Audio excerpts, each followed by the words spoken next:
I believe if I look here,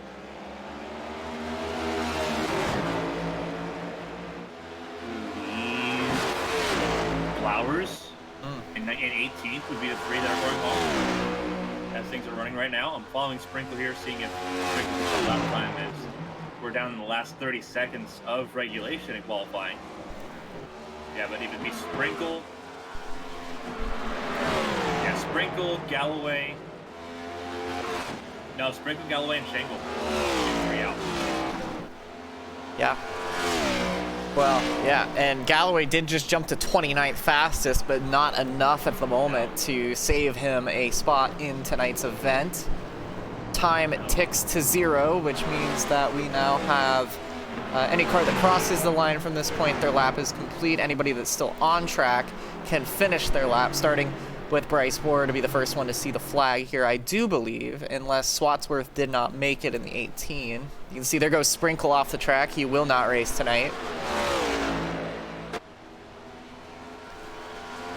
Moore crosses the line. Will he improve from 25th? He will not. Neither will the 3 machine. Here's Brent Roberts in the 33 machine. Currently 23rd at the line. Is it going to be any better for him? No. Actually, it is. He goes 15th fastest. Proudfoot across the line. Can he take pole away from Height? Doesn't look like he will. Gaiman now next up in 4th currently. And he does not improve. Meredith across the line. He needs to try to put a better lap down from 31st. He does. He goes 23rd fastest now, which is a pretty big improvement. And I think Lehman is next, but I think he just went off the track. 30th place of Blake Galloway just went off the track, so his lap's invalidated. He will not make the show either. Here comes Pelletier Sharp. Currently 6th fastest. A great run for her, shaping up at the moment. Can she go any faster? Not enough to improve position. Lilac Zier up next. Of course, Galloway's lap already disallowed. So then we're looking at Blowers and Height. Both the Heights, actually. Zier crosses the line. Does not go any faster. Caitlin and Callie both across the line. Will either of them improve? Callie was 16th. She'll jump to 14th. And Height will continue on pole. She did improve a teeny bit. 19th place Blowers across the line. Does not improve, and I don't believe will make the show.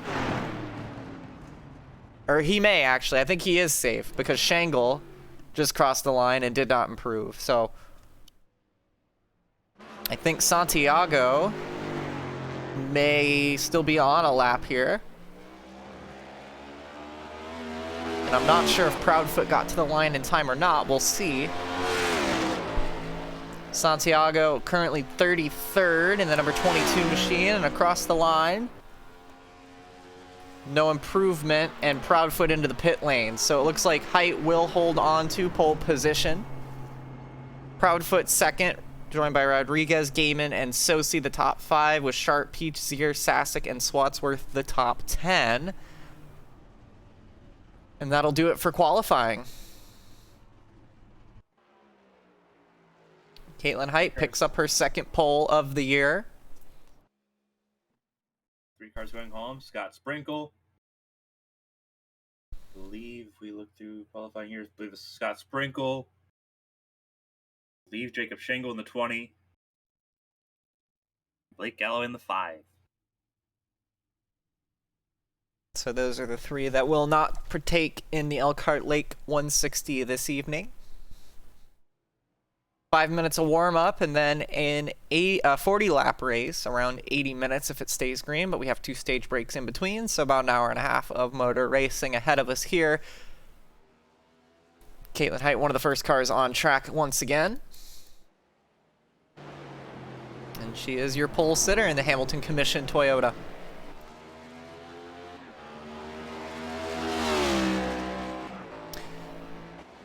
So with all that in mind, Carmen, we get ready to go racing tonight in Elkhart Lake. Tell us a little bit about this speedway as we get ready to go racing on one of the longest by distance tracks of the season. Yeah, Road America, 4.04 mile road course here. It's one of the few road courses that's not been altered since its creation. This track, it's a grade 2 facility, which means it can host anything up to, you know, Champ Car machinery, Formula 2, technically is where it can also host. It can also host rounds of World Endurance Championship. This track was opened back in 1955, 68 years ago. But again, the layout's not been any different throughout the years. It's one of the few that stayed the same all throughout that 68-year history. It's iconic. It's been repaved a couple times, most recently, and not recently the iRacing scan, most recently at the beginning of this year. And with it being obviously in the Midwest, really the northern part of the Midwest, I guess you can say, they're closer to Canada.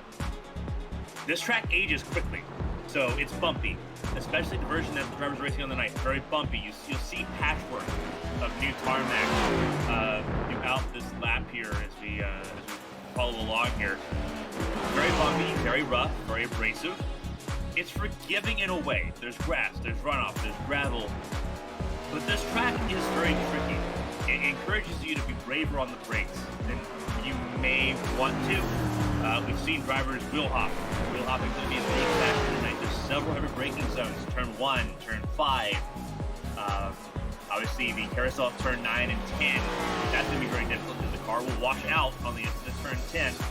Turn 12, Canada corner, one of the most famous corners on this track. We've seen a lot of contact in that corner throughout the years. And then in the last corner, turn 14, the way it sharpens up on exit is very critical to get right. And we've seen races went won or lost based on the exit of that last corner. Those are the critical areas you need to get right, but it's all about putting the perfect lap together. It's next to impossible. It's about as close to possible as you can get here in terms of American road courses, just with how large and how expansive this track is. But the drivers that manage that the best will typically find their way to the front, and that's what we saw in qualifying.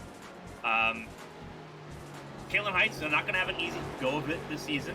The competition at the front of the field has gotten tougher on these road courses. We saw that at Daytona. We'll see it again tonight. But Caitlin Height now at the front of the field, now having to work her way from the back, will be able to avoid most of the melee as well as in the court. But with 2 stage breaks, gotta make sure your strategy's right too. Absolutely, and not just the strategy, but there's plenty of keys to winning this race. You mentioned the wheel hopping, mostly because people downshift too aggressively. You don't want to wheel hop, but you also don't want to blow your transmission. This is a track where you can actually blow the engine pretty easily if you downshift too aggressively. That's something that might wear out throughout the day, but one small mistake, suddenly smoke coming out of the back of your car and the end of your day. No fast repairs in this series. Also keep in mind you got to watch your braking points. That's also part of the wheel hop problem, but we've seen plenty of drivers run into the back of each other over the years here just trying to get the car woed down, and that's because they're racing each other and not racing the racetrack. You have to respect this monolith of speed. You have to give it the respect it deserves and commands. If you can do that, you might find yourself in victory lane. And speaking of Carmen, who are we looking at tonight? So this was a very interesting sort of prediction here. Bianca we know is fast, but has to start from the back of the field. Keep an eye on the 31 car tonight. We know how quick Bianca is on the road courses. She's won in the Sprint and Speed Summer Cup. She's won an ABM Champ Car. She's won in the Arts Ignition Series. Had a phenomenal performance at Daytona before ultimately ended up going to waste there at the beginning of Stage 3. Josh Gaiman, we know that he's good.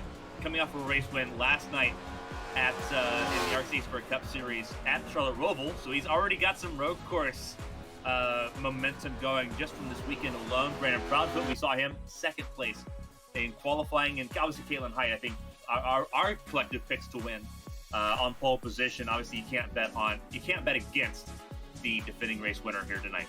No, absolutely not. And of course the computer's saying we should also keep our eye on Josh Gaiman. Good reason for that as well. But it's time for the starting lineup for tonight's event as we get ready to go racing for 40 laps around this speedway. Caitlin Height and Brandon Proudfoot on the front row. alongside Rodriguez and Gaiman, so everybody's picks right up there in the mix. Sosi and Pelletier sharp. It's one of Lily's best performances so far this year. She finds herself in 6th. Then it's Peach and Zier, and Sasek and Swatsworth the top 10. Carmen? Nathan Eastep just outside the top 10 there with John Hagen. John Hagen, you talk about Lilac Zier and how impressive she's been. John Hagen's been equally impressive. His first win in top-tier competition came last Wednesday in the HTL Cup Series. Looking to continue that momentum here tonight, but from row 6 a little bit more difficult, especially with how stacked that top 10 is. Jonathan Adams and Callie Height. We talked about Callie Height making the field. She's in 14th alongside the Jacob Shangle racing car of Jonathan Adams. Connor Morris, the winner of New Smyrna, the impressive rookie in this series, will start from row 8 alongside Bryn Roberts, 3-time race winner in the RX Cup Series. Lena Thompson, not the greatest qualifying performance that we've seen from her, but looking at that consistency, her and Caleb Eichler both making the show here tonight. Eichler, his first race qualifying this season on a road course for Carolina Beagle Racing. Maybe some good luck, that Carolina Beagle that we all know as Ralph. Fabio Blowers, Zach Apperson in row 10. Cole Snyder and Blake Henderson in row 11. For Henderson, again, lamenting how bad the season has started for him. A 22nd place starting position, not helping his case out at all. He'll be looking to get as high up the field as possible. He's not had a top 15 finish since Daytona at the beginning of the season. But that's your top 22 right there. First 11 rows already bookmarked there. A few race winners in there. They can kind of take it easy tonight, but everyone else looking to try to make something out of nothing. Yeah, absolutely. And Henderson, we know, not the best road course racer. He's admitting that himself, but we've already seen if you can avoid the melee, you can get a really good finish, and we've seen that out of him last year. So I wouldn't be surprised if this is the race where things start to turn around for that 25 machine. Reigning series champion Zachary Meredith just behind this lot alongside William Britton, who gets a fantastic qualifying time down in that 68 machine. He also has raced his way in the show, so kudos to the Brit Fam Racing team. Great effort from him. Hunter Whitlock and Bryce Bohr side by side behind them, also Bohr in the show. Congrats there. Denny and Millsap behind them with Pendel, Galloway, Shangle, and Josh Arnold. A little bit further down, Shangle, of course, not making the field. Neither does Galloway, so that moves everybody up a couple spots. You have Santiago and Lehman, Constantinu behind as well, with Mulkey and Poznanski, and Ryan Moutre will round out what is now a 36-car field for the Elkhart Lake 160. Carmen, this is going to be one of the finer races, I think, of course. Unless there's a complete track blocker, we're going to see green flag racing at least until the stages tonight. And on top of that, it's a track that about 10, 15 years ago, not a whole lot of people knew about, not seen it a whole lot in simulators. Now it's a fan favorite, a household name, and one of the best racetracks in all of America, north or south. And yeah, it was a absolute banger every time we come out to this track. I am excited to see what happens here as they get ready to head down the kink and into Canada Corner. Final thoughts before we go green? 36 cars, it's a huge field. You have to tiptoe these first couple laps. Those that get that, those that understand that the best, will survive the longest here tonight. For some drivers, surviving is critical. Everyone looking to make something out of nothing, especially if you're beyond the 10th place car. But the season doesn't start or end here. You know, this is just another step on the milestone, another step in the journey. Keep your head level. You don't want to earn a penalty going into the next week's race, because that's at Indianapolis, a crown jewel event in the HTL calendar. You don't want to do something tonight that's going to affect you next week, or at Myrtle Beach, a track that's going to be so small that you're going to see chaos no matter what. Don't put yourself in a hole by trying to be a hero tonight. Make it through a nice race, and you'll be in the clear, and your opinion of this track will grow as this race goes along. But it's all about just managing this first couple laps.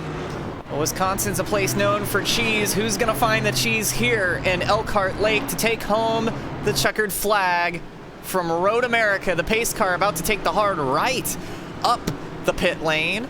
And we're about to go green flag racing with Caitlin Height and Brandon Proudfoot leading us down. There is the pace car off as they come up. One of the largest elevation changes in the series. Getting up to it now under the NTT data signage. Flagman has the flag in the air. We're underway and racing here in Wisconsin.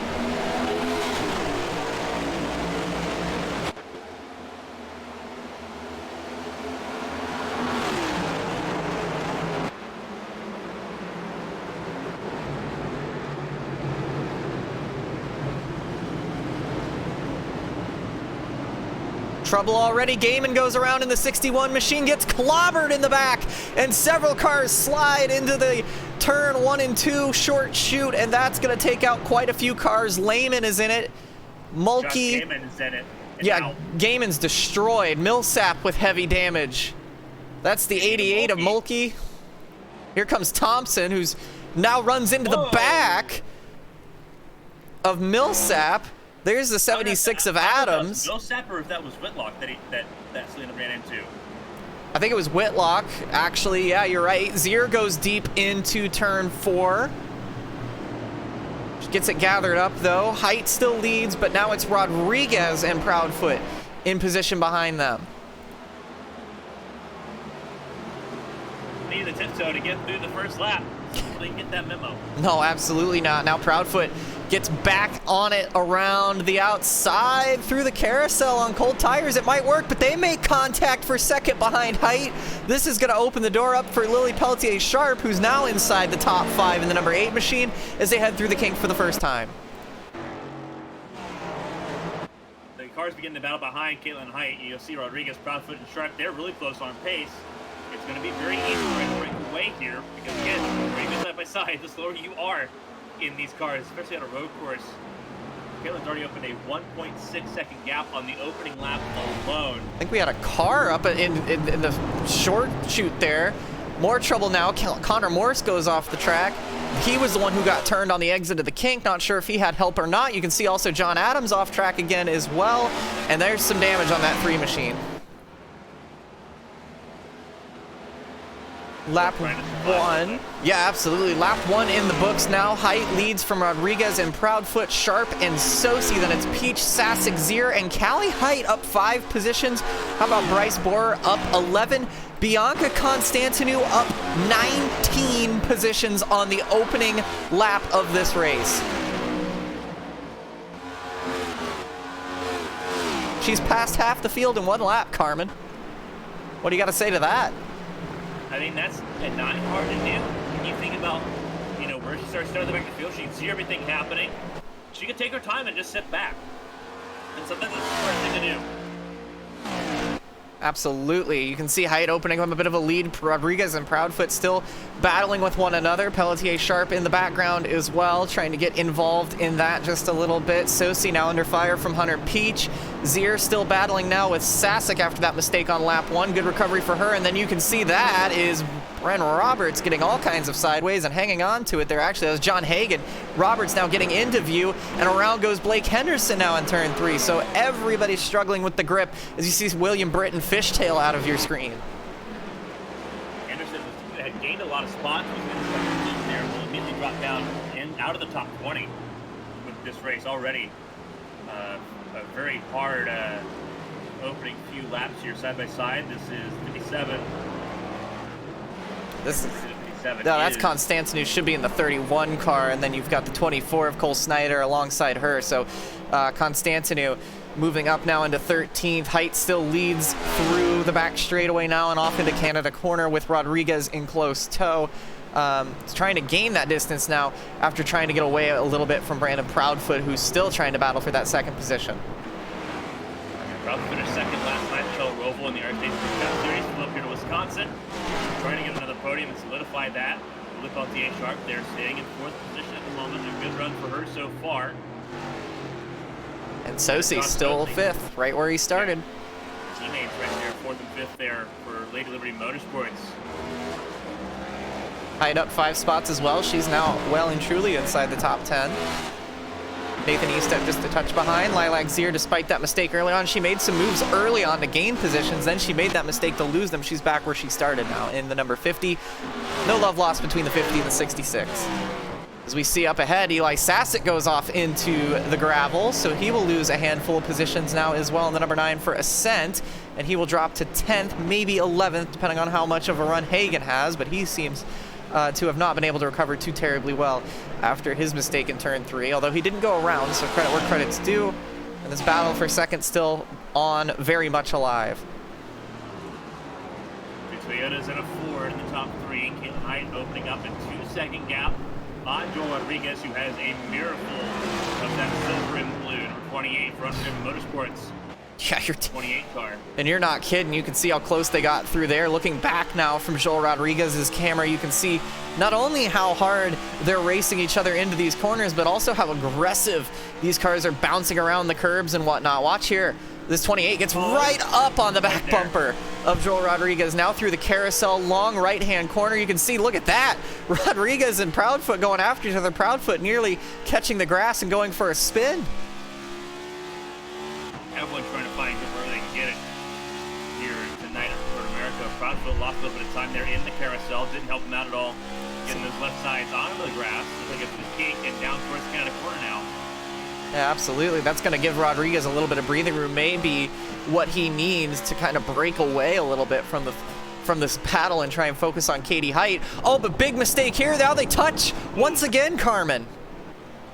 Yeah, Rodriguez went a little bit too deep in Canada corner. And Proudfoot saw the advantage and made sure that he couldn't get the door shut. So Rodriguez will go back down to third. So top three is now back where they started. And nobody is loving this more than Katie Height, who watches them swap positions behind as she now extends 3 and almost a half seconds in just 3 laps. Remember, stage 1 ends at lap 10 at a quarter distance of this race.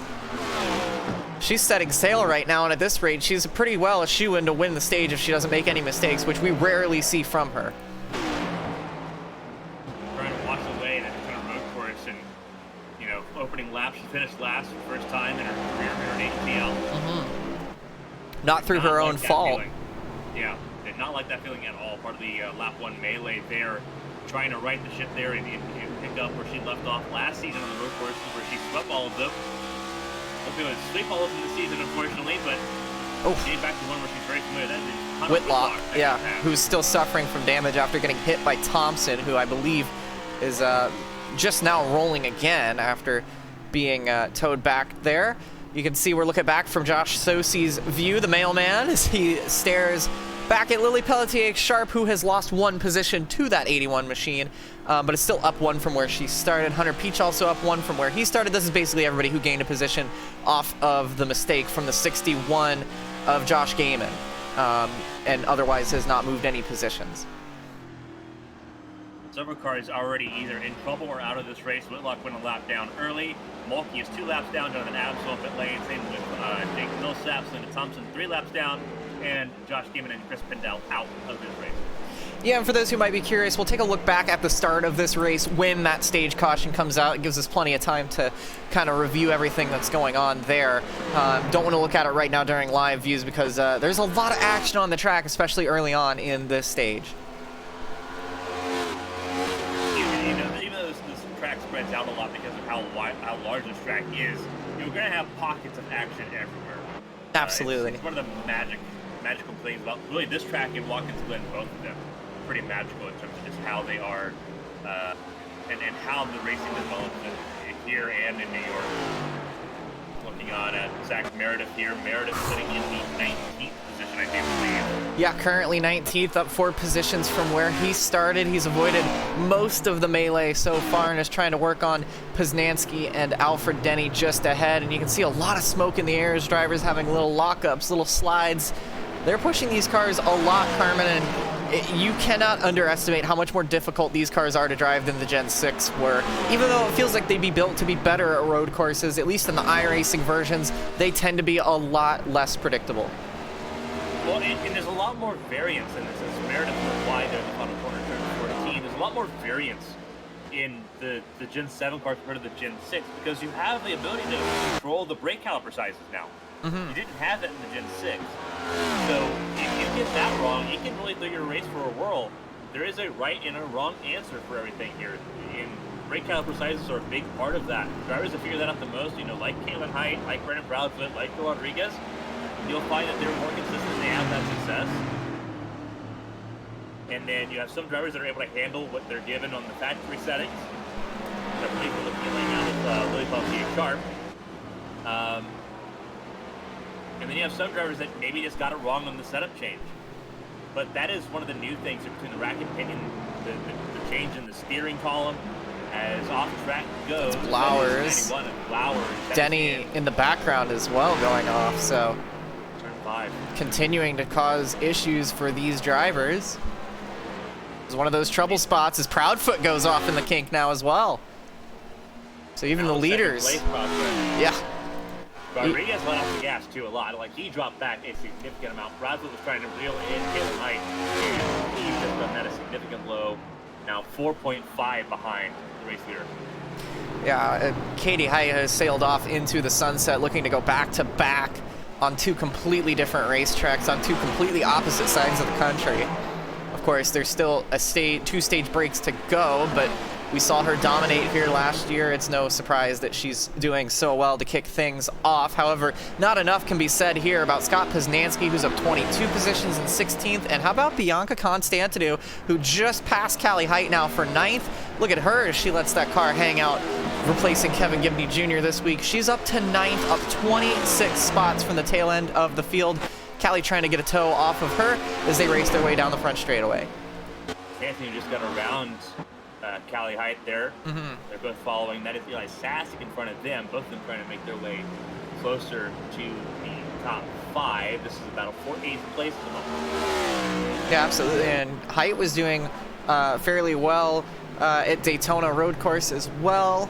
Gosh, look at how aggressively Constantinou is able to drive that car, the Romanian, in Gibney Jr.'s machine, trying to make the most of this opportunity. We've seen her be very quick in just about anything. The stock car is the one she's the least familiar with, but we know she is in fact a rookie, and she is prone to giving it 110% when maybe she only needs 100, and it's bitter more than once, and almost did there as well.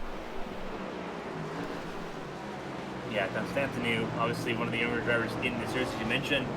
A lot of energy, a lot of excitement around Constantinou. But again, having to figure out, you know, when is it smart to just be 95%, not 100% or 105 or 110%. Right now, Constantinou doing a fantastic job as things stand, riding on board with her from the nose of the car, right in front of the radiator. Following right there, Eli Sasek. Eli Sasek might lose a position here going into Canada corner. Huge traffic opportunity. Constantinou going to look at it in the kink.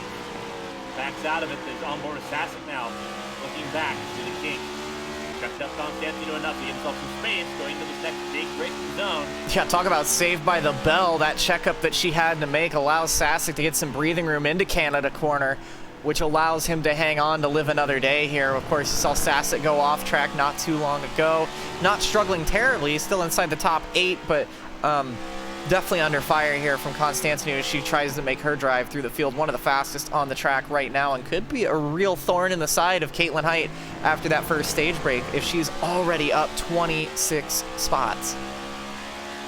And this is where it's going to get very interesting, because we talk about the brake calipers, I mean, who's got it right, who's got it wrong. If you've got it right, it makes this race a lot easier. 40 laps in this race, you can almost go the entire race distance on changing tires. That's how durable these tires have been on the road courses. If you get it wrong and your brake calipers are not right and you're wheel hopping and you're locking in the brakes, you're taking tires in this race. And that's going to set you back a lot, because there are the haves and have-nots. And I think it's been a 7 and a 15-second stop as Alfred Denny's off at Canada corner here. And he will drop down to 20. Oh, he's got some severe damage. I think he had a mistake in the kink, and I think he might have knocked the left side off that car, and it's only gotten worse. Those issues compounding for Denny. That could very well be terminal, and if it's not terminal, it's going to cost him a lot of time, nevertheless, to get that toe link fixed and put back together. About to be passed now by Blake Henderson, who had his own share of issues in the start.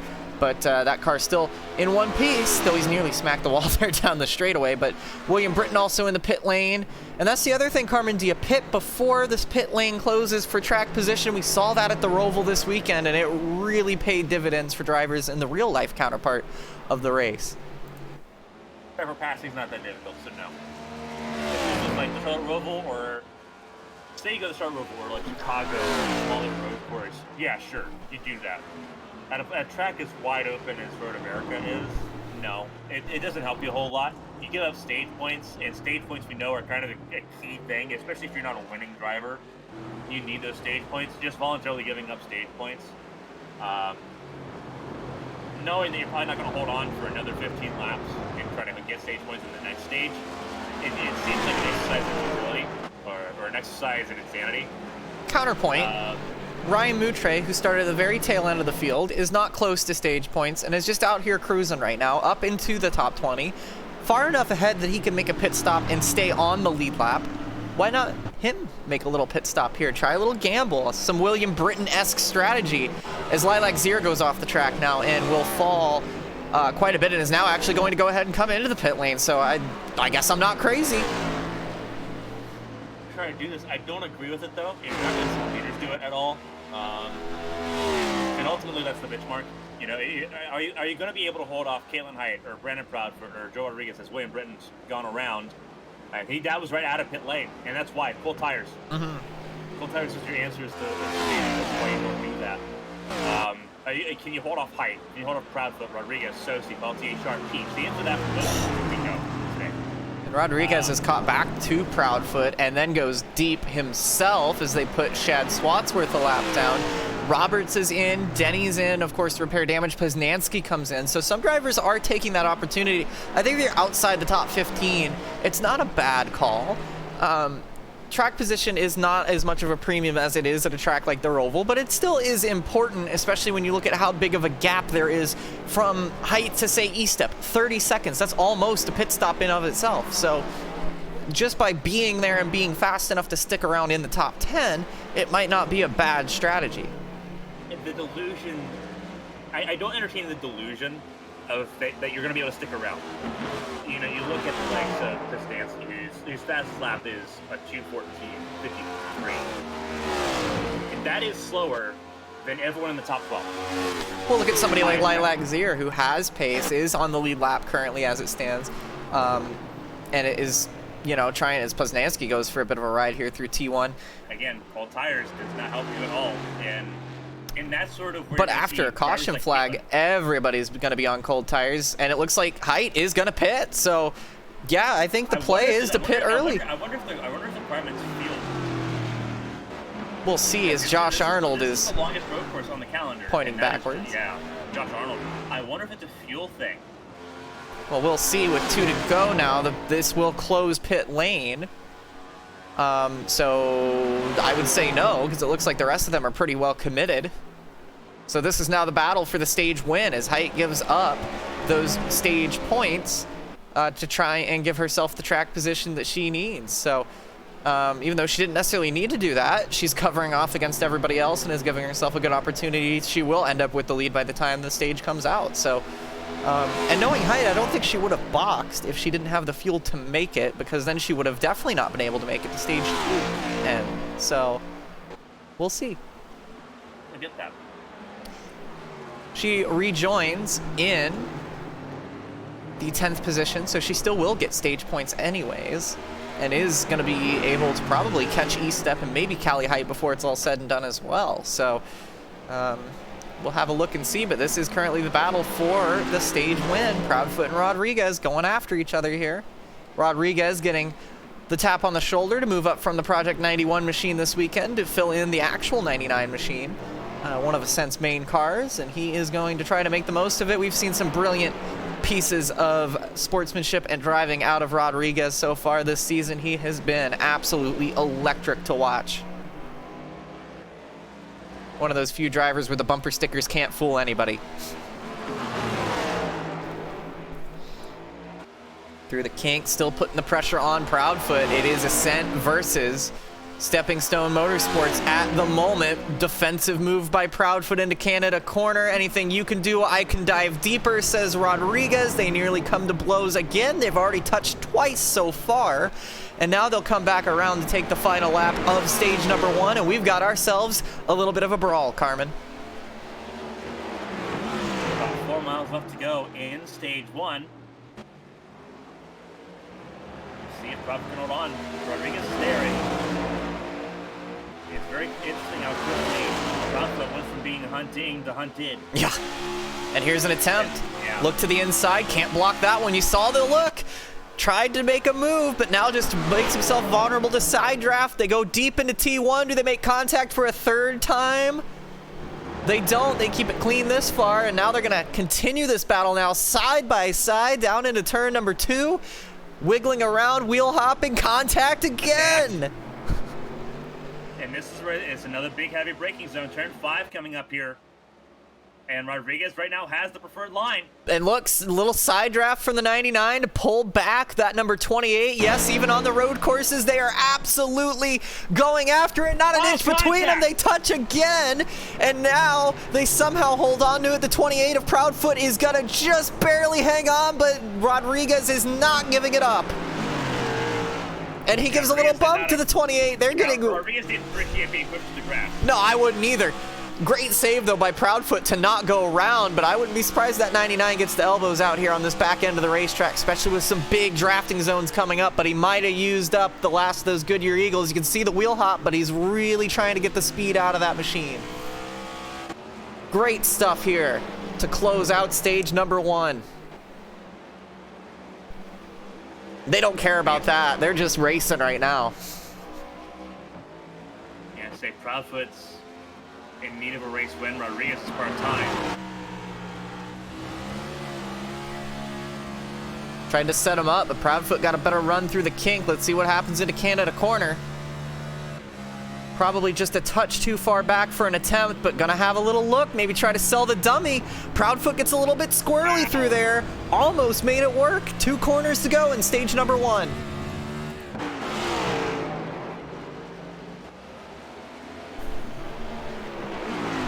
Absolute brawl for the ages to end the first stage of racing. It looks like Proudfoot will hold on to win.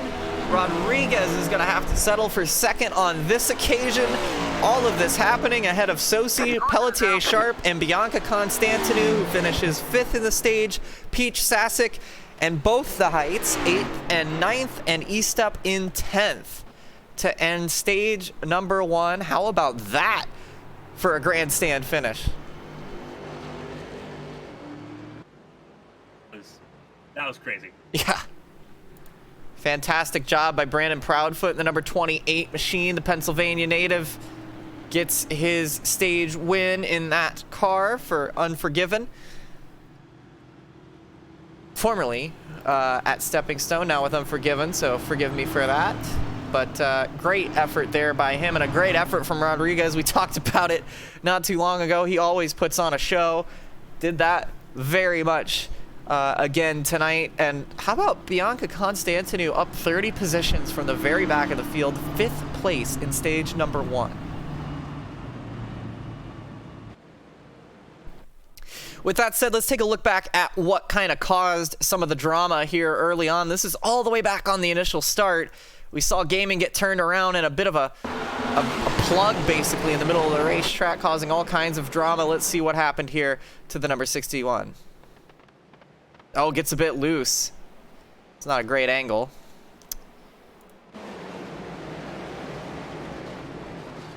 Let's rewind this just a bit, see if we can get a better optics on what happened. Started in 4th position. This is the start of the race now. Off into turn number 1. Didn't get any help there, just kind of loses it on his own on the cold tires, gets booped by Sosi. That explains his damage. Sasic, Swatsworth, and this is where the rest of them kind of pile in. Constantinou got a piece of that too. Now here's the one that is gonna look a bit odd. Selena Thompson coming in here way late. There was no time stoppage here. This is just real time, just comes up on it and crunches into the back. Not paying attention. That's Parker brakes at its finest. That's a penalty coming up. Well, let's have a little look before. I agree with you, but this is a blind corner, so why don't we ride on board with her and see through her eyes how much of this was just blindness. Of course, they come off of quite a heavy grade, but I agree. It's quite a... Here it is from her POV. Yeah, that's she lifted, but yeah, I don't know. Well, and there's also local yellows in that area too. Mm-hmm. It's like you have the indication fully that there is something up in this first corner. Yeah. When you have over 6 seconds, almost 7 seconds worth of being able to do anything other than lift off. Like, the brakes are sensitive, sure. They're not that sensitive. You can sound the brakes a little bit, get it slowed down, and do anything else in that situation. If you're on a Whitlock, you're frustrated because like you got through most of that accident okay, just to get pile driven Yeah. for no reason. Yeah. So pit lane will open up, and we'll see the leaders all head in. Several of the drivers that have already made their pit stops will stay out. That'll give Caitlin Height back the lead. As you'll see, the 18 stays out as well to get the wave around. So both your drivers going to be getting some dividends here on this. Swatsworth gets back on the lead lap, and Height will get the lead back.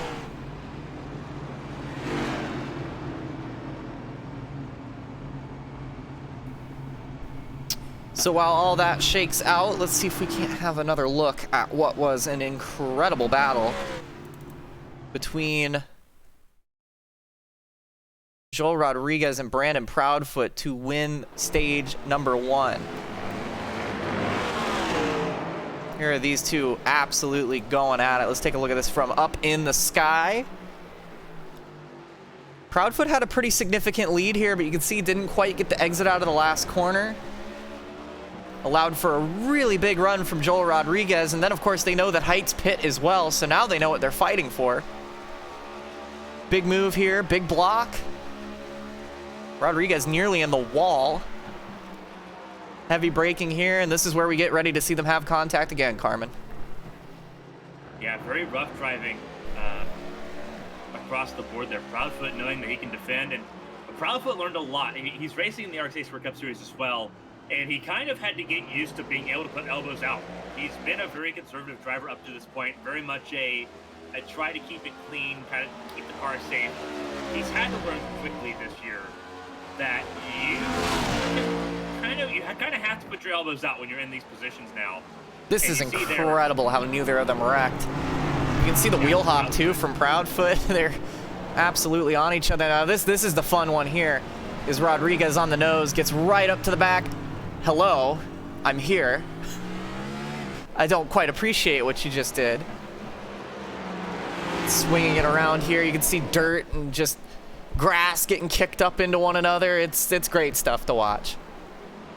Lots of hoping that these two would take each other out so we wouldn't even have to worry about taking the wave around. Yeah, absolutely. Or he could have done it again. Yeah. I think he got lucky dog. Oh, there you go. He got the free pass, so I don't think it mattered anyway. But yeah, he was hoping that he needed to do that. If you ask, if you ever get asked by one of your random friends that doesn't watch motorsports why you love it, this is a very good argument for why. This kind of stuff right here is what we live for. See here off into Canada corner, gonna see this 99 get awfully large for just a moment. Really quick too. Yeah. He put a lot in that braking for Canada corner. Well, and it got Proudfoot's attention. You saw he missed the apex just a little bit there, thinking, is he really going to make this move? There's no way he's going to make it. Very nearly gave him the opportunity, but it was not going to be enough, and a brilliant end to round 1. And it's Proudfoot advantage him, and these two, by the way, will only come out in 9th and 10th, so track position not going to be too terrible for them. So, and I'll kind of feed this into why I also think that pitting like before the stage break is a bad idea. If you're pitting like 16th or 17th, with how wide this track is, you may not catch up to the field by the time pit stops happen. That's a good point. And that was the concern that I had. Is like, okay, well, if you're 16th or 17th, then you're now a minute back. That's Mulkey that spun around Under yellow, yeah. caution. I think, well, must have made a pit stop at speed trying to catch back up to the tail end of the field here. Let's see. This is right before the carousel. Very tricky corner. Oh, he just dropped it on the cold tires. Yeah. They're not cold anymore.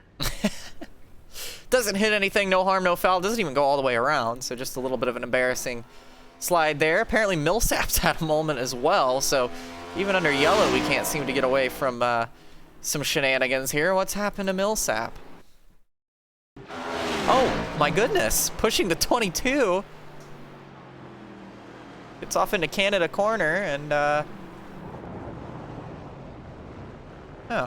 comes to a stop as come to find out, Carmen, when you shove someone off into the corner, they might not make the corner.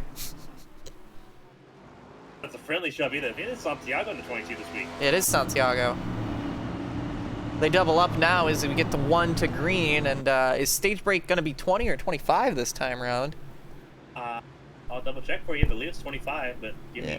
Because 25 would make this just a few laps longer than stage 1, but if it's 22. 22, so it's going to be 1 lap shorter than stage number 1. It's only 9 laps this stage, and that'll get us to just beyond halfway in this race. It's going to be Height and then Bren Roberts with Poznanski, Zier, Sosi, Sharp, Constantinu, Cali Height, Rodriguez, Proudfoot, the top 10. Well then. Good little start to the race, I'd say. Been fun so far. Go ahead and take a look at the pit lap of our top 15. What lap they all pitted. The top 4 pit early. Everybody on down has pit on lap 11 or 12. So only the first 4 on old tires right now. So it is a viable strategy, but I think you're right, Carmen. So far, I don't think it's going to be as advantageous as what we saw in real life this weekend.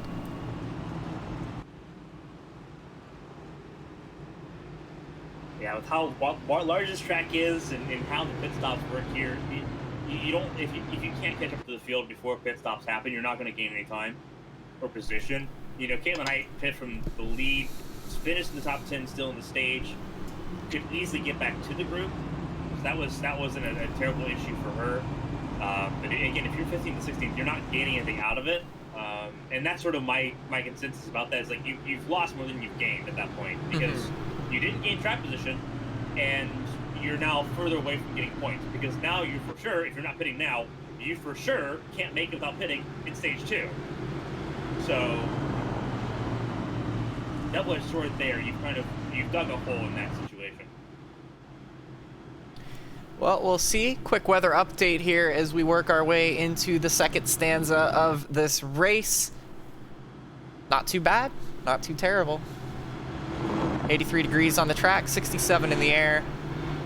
You can see some clouds overhead as well, making it a bit windier than normal, but nothing these drivers won't be able to handle. But it seems like they're not so much worried about the weather and the track as much as they are about the handling conditions of their machinery, because it has been a struggle for several of the drivers. We had a big wreck to start off stage number 1. Hopefully not the case this time, but we'll have a look and see. It looks like we still have about 32 cars rolling, several of them very hindered. But we'll see what happens here as we get ready to go racing for stage number 2 on the night. Behind Roberts, row 1, Zier and Poznanski, row 2, Sharp and Sosi, row 3, Callahan and Bianca Constantinu in row 4, and Rodriguez and Proudfoot, row 5. Ding, ding, ding. Round 2, fight. Pace car off. We'll see what happens. It's in the hands of Katie Height once again. From pole position to start the race. She'll bring us down and we'll get the green flag. Stage 2 underway here in Wisconsin.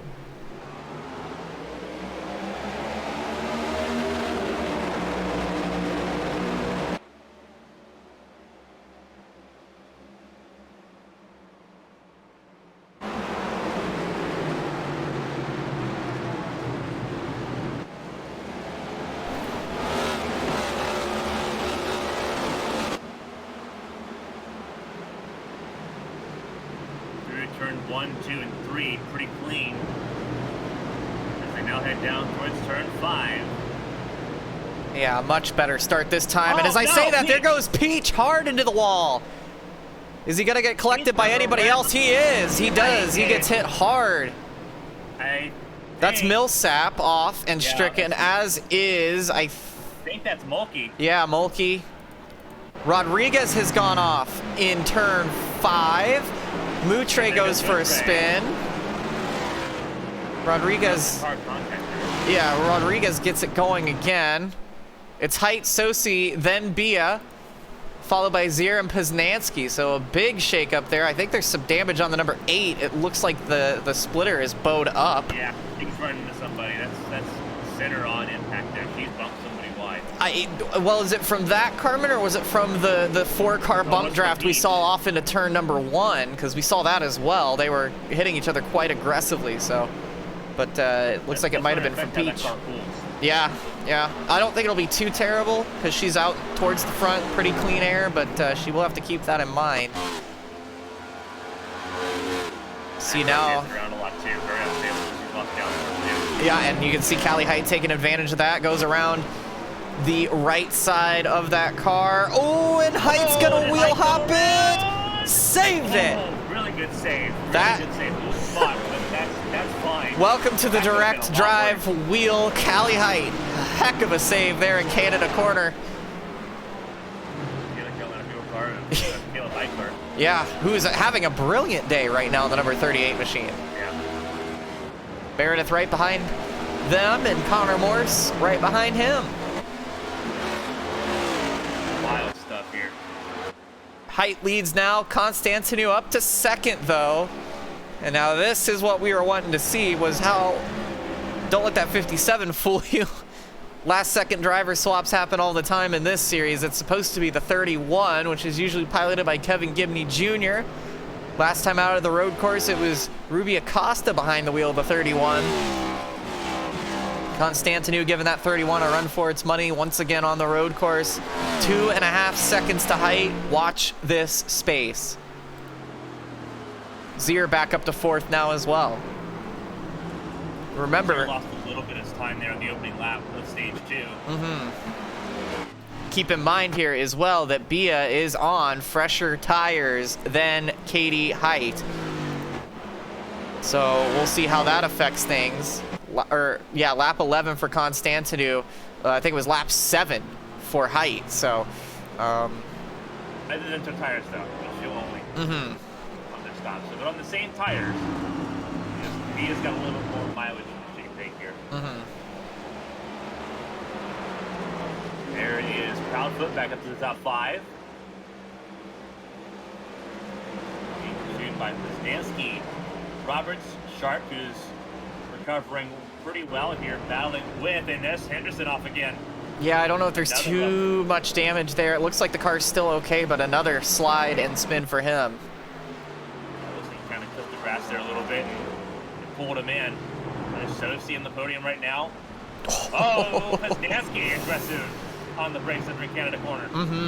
You can see as the field all makes their way in. Connor Morse side by side with Rodriguez. Rodriguez says thank you very much as he tries to make his way back through the field after his little mistake. He's making good progress on that, but...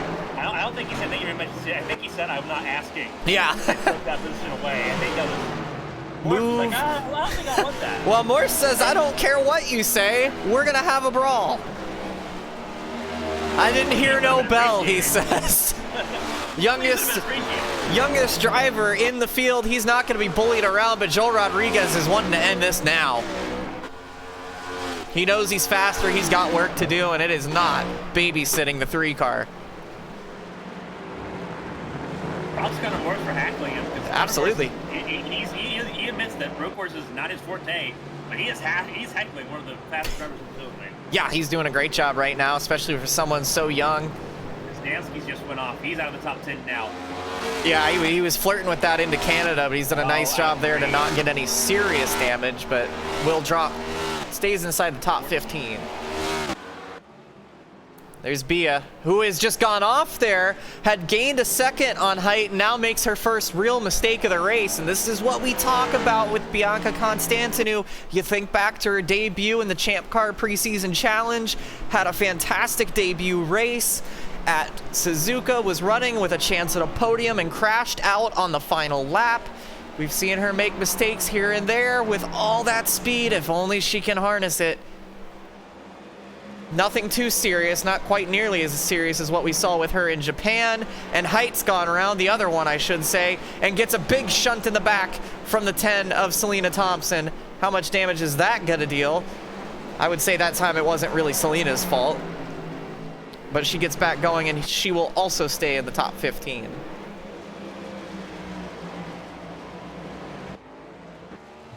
So Caitlin Height, once again, looking through on the 33.6 to the good. Anthony 4.2. I think that Sosi has a pretty decent margin after Zier. Yeah, it's top 4 breakaway right now. Proudfoot falling back just a bit. Sharp, it must be said, having a great little race. Of course, a little bit of damage on the nose there, but likewise so does Sosi. Just about, I think Connor Morse might be the only Lady Liberty car that hasn't seen action tonight. Of course, Bianca was in that boat as well, but she's just gone off a lap ago. So, yeah, well, still looks like the car is pretty clean, obviously. Just a little off-course excursion, and she'll get her head back down and try to work on that gap once again. Lady Liberty having a great night so far, though. All their cars, Connor Morse just one position off, but other than that, all their cars in the top 10, all their cars in the top 11.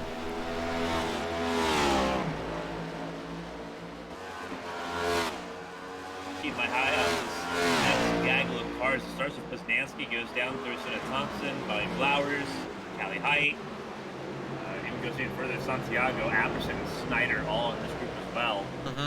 Now, Thompson is a lapped car. She is 2 laps down, so still has something to fight for here if she can get a lucky dog, although she'd still be 1 lap down, but there is John Hagan who's 1 lap down ahead of her, so still has a little bit to fight for here, and it looks like, oh, wide again for Poznansky, but hangs on to it.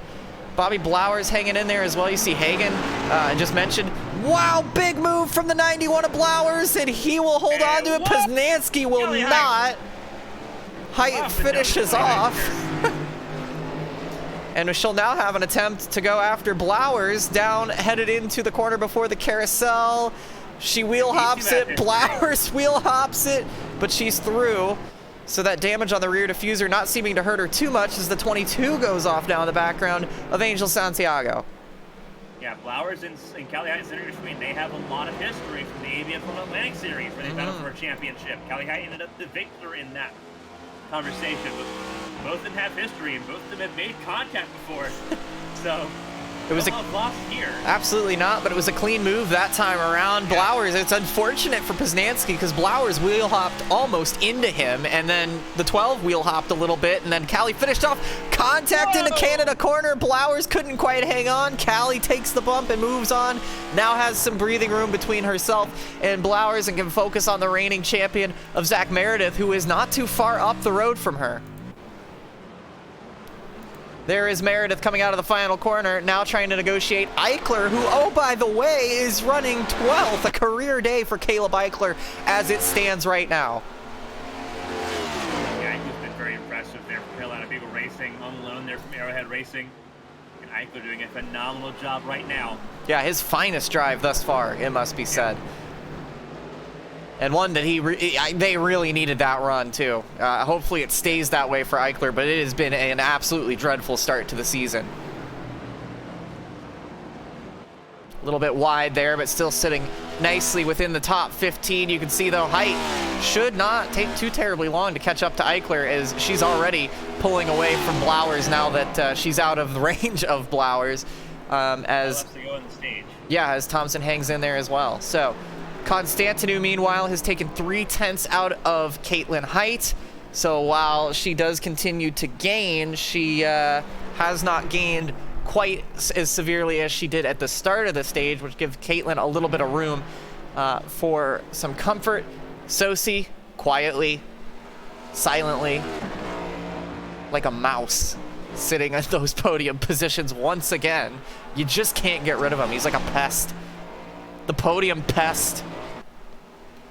The podium pest and the late summer surge are 3rd and 4th, with Brandon Proudfoot, who has taken probably the most memorable victory of stages thus far this year, sitting in 5th. Pelletier Sharp having a fantastic run in 6th. Joel Rodriguez, a nice recovery after a mistake on the restart, back up to 7th. Eli Sasick, after getting caught up in the lap 1 shenanigans, following his teammate now in 8th. Bren Roberts inside the top 10, having a great run as well. Haven't talked about him quite enough. Started on the front row on the restart, still hanging around in the top 10. And Connor Morse leading, the youngest driver, currently leading teammate and reigning champion, Zach Meredith. So good company there at the tail end of the top 10. And then you've got Eichler and Callie Height behind. Bobby Blowers 15th, Apperson, Snyder, Estep, Swatsworth, and then Britton and Borer, who has just gone off in 20th, so check that. They've both gone off, so check that. Put Poznansky in 19th, Borer in 20th, and William Britton now falls out of the top 20. So Poznanski picks up 2 spots in one go in the number 12 machine. That's pretty much your top 20. Top 21, I guess, now that Britain decided he'd take a swift and effective exit from the top 20. Nathan Lehman 22nd, Blake Henderson 23rd, Angel Santiago 24th. And Arnold and Moutre, those on the lead lap. Then it's Hagen and Thompson, both working their 16th lap as they stand.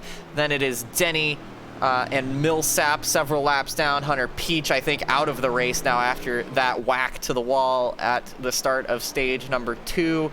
And Mulkey, Whitlock, Adams, Gaiman all retiring from tonight's race, along with Chris Pendell. Lots of things have happened in the last little bit. There's Bryce Moore.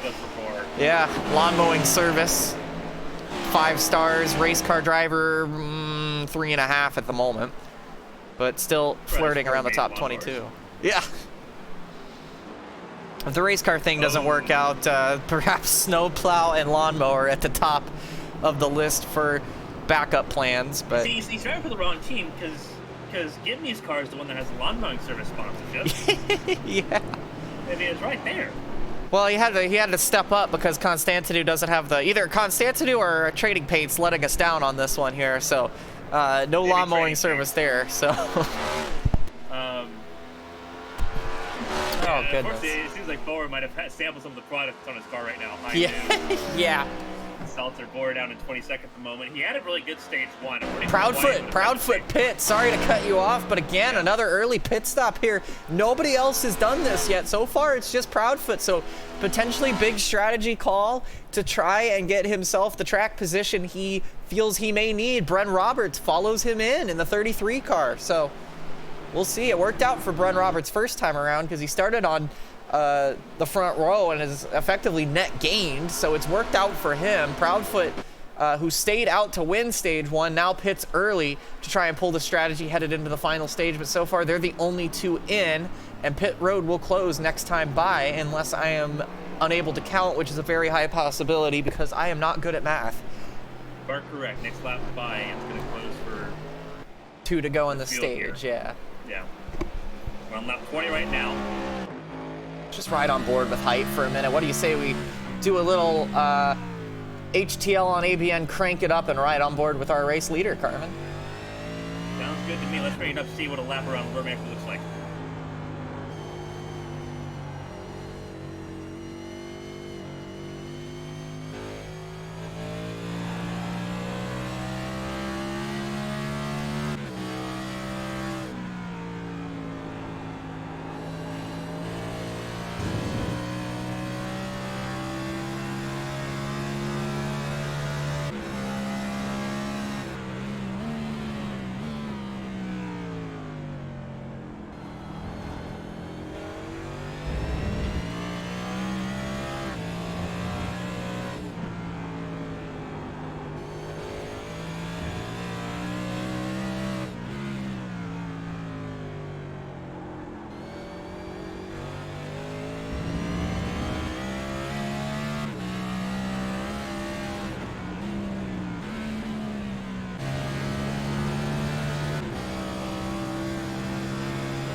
So a pit stop from Katie Height yet again, giving up a potential stage win. Of course, she'll still be in the top 5, so still good stage points, just no playoff point for that stage win for her.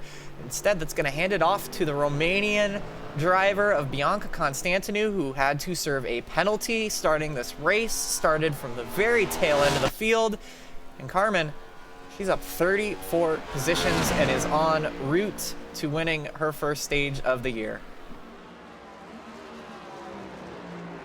Yeah, Bia looked competitive at Daytona. Had a lot of fun there. So we kind of expected Bia to be a factor here tonight as well. Staying with a simple strategy here.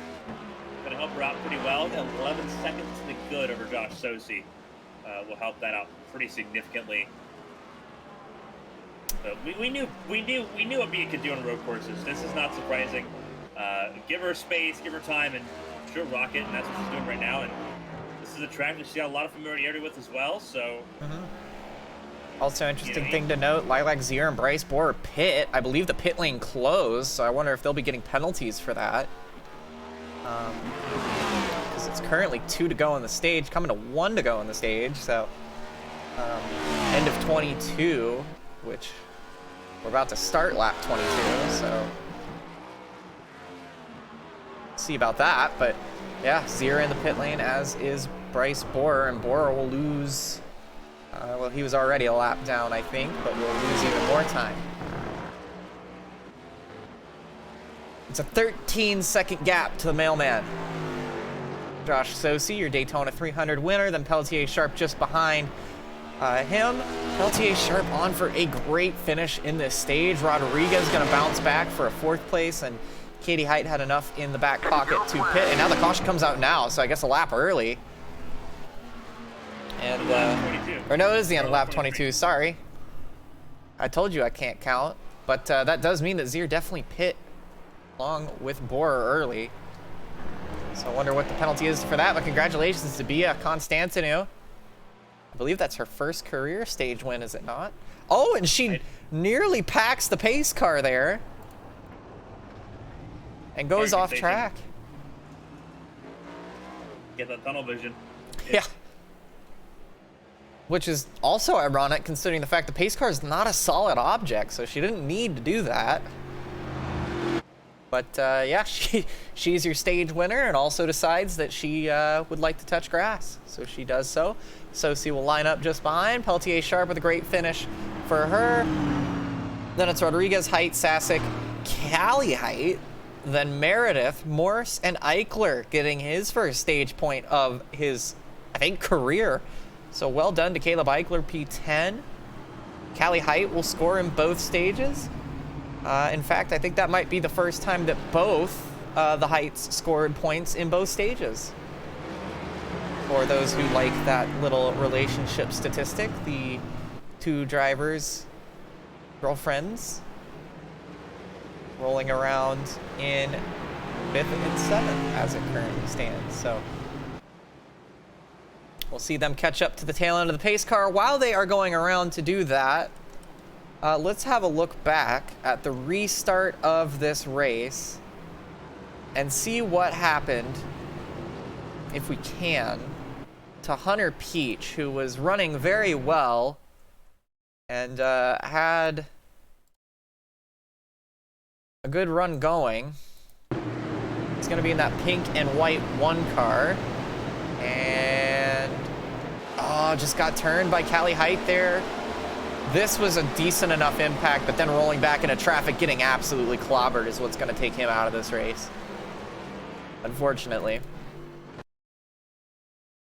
What's your take on that one, Carmen? Just ran out of room? You know, looking at this here,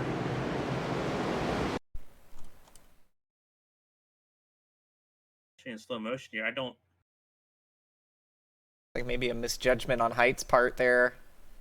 Maybe trying to side draft, maybe a little. That's what it looks like, side drafting from there. And just a touch of net code, a touch of over aggression, a little misjudgment, and that almost got a lot worse too. If he had hit that little offshoot, instead he got a little bit more grass time there, so it gives some more drivers a chance to get clear. Unfortunately, though, nowhere to go for the 13, the 88, or John Hagan, who gets a big piece of that as well.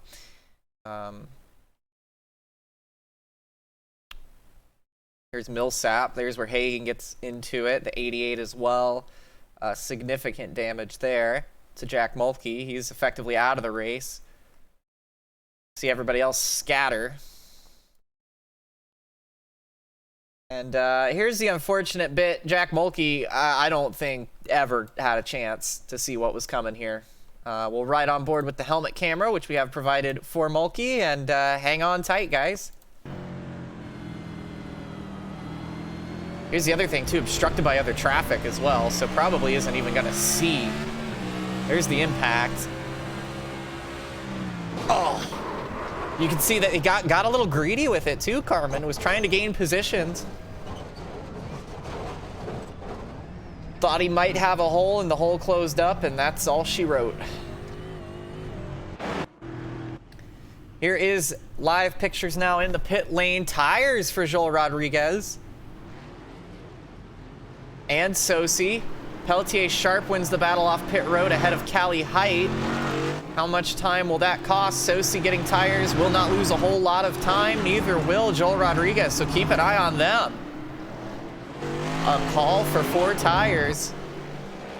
Height, Proudfoot, and Roberts will take the lead over. Lilac Zira as well will beat them out of the pit lane after her early pit stop. Pelletier Sharp, the first one out of the pits with Height, Poznanski, Sosi, Constantinu, Rodriguez on fresh tires, as is Sosi and probably a few others. I don't hate the call. You don't like the call. I think it's an interesting, it's a good move. I like the call because you want the tire heat. You do? These tires don't clip the way that the Gen 6 tires do, or like the traditional open wheel kart tires do that we're so familiar with. You can run the entire race. You can run 200 miles on the same set of tires. Especially for someone like Caitlin Height, that's easy to do. Oh, this is Zir for Zir Yeah. serving her penalty for pitting too early. We're hearing there was an issue of miscommunication that the pits closed too early anyways, but Zir, even if it wasn't going to be too early, she definitely pit too late. So she pit with 1 to go in the stage. Pit lane closes with 2 to go in the stage. And she will get sent to the rear, as will, I believe, Bryce Borer.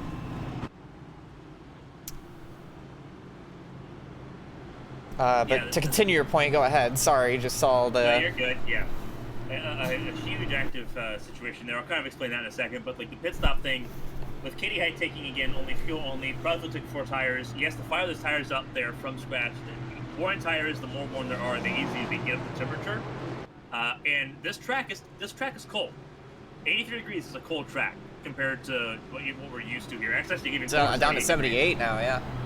That makes it so much harder for Proudfoot because he can't get those tires fired up.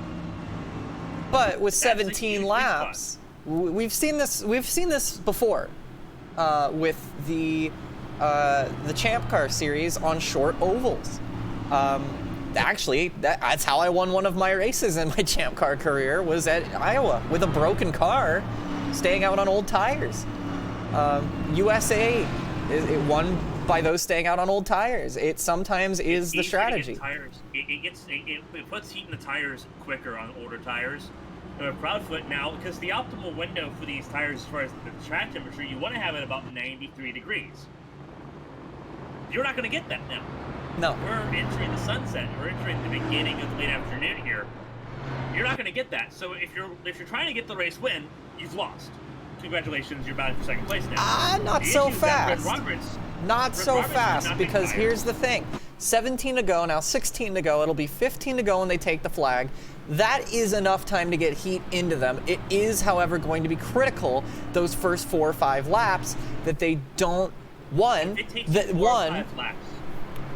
But however, I'm not saying you're wrong, but I've got to play devil's advocate, because listen, what if they do hang on, they don't lose, let's say, maybe more than 10 seconds. Now they've got the freshest tires of everybody, and they're pulling through the field. It's not over yet, and even if it is, that's strategy. and we love a good strategy play here. Ryan Moutre now into the pit lane as well. Thompson and Denny boxing as well. I love strategy when it works. I love strategy when it works too, but I wouldn't say this is over for them by any stretch of the imagination, especially Rodriguez in that 99. We've seen him be very quick. I would keep one eye on him before this is all said and done. Is it the better strategy? Maybe, maybe not, but hey, there's only one way to find out. Keep an eye on Roberts because he'll have the tires up to temperature really quickly here. Sosi as well, who pit for tires. Sosi, Kelly Height, Peltier Sharp, they did not take tires. They're on the right strategy call, I think. Well, Sosi did take tires. Oh yeah, Sosi did take tires. Peltier Sharp and Height did not. I read that wrong. I was looking at the times. Next car that did not was Santiago, but Santiago's 20th, so he's kind of just hoping for a little bit of chaos in the cold tire for everybody else. So yeah, 6 cars right now will have the advantage early on here.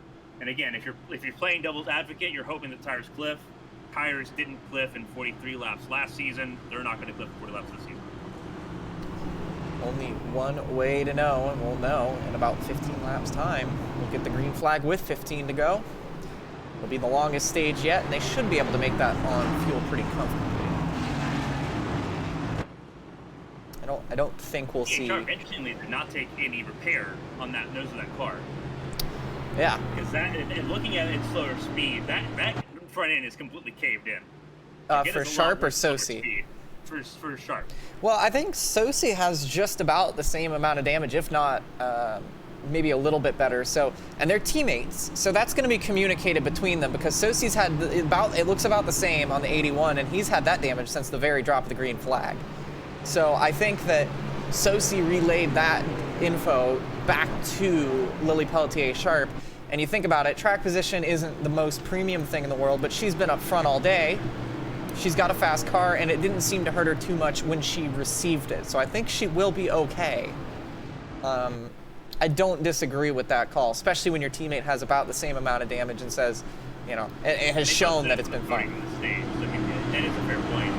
It's very interesting that, you know. It's very interesting that both of them have had the same incident happen to where they both have a car come across their nose in that way. But that's when it's nice to have 5 or 6 teammates on track, so. Yeah, that 4-car team doing really good so far. Constantinu in 8th place as well, Morris at 12. And they've split the strategy. Some of that team on fresh tires, some of that team on old tires. Yeah. So that'll be interesting to kind of keep an eye on, see what side of that team works well, because they're all in the same pocket. We'll see what happens. Some want track position, some want fresh tires, some just want to get to the end in one piece. Pace car will take the hard right turn up the big hill.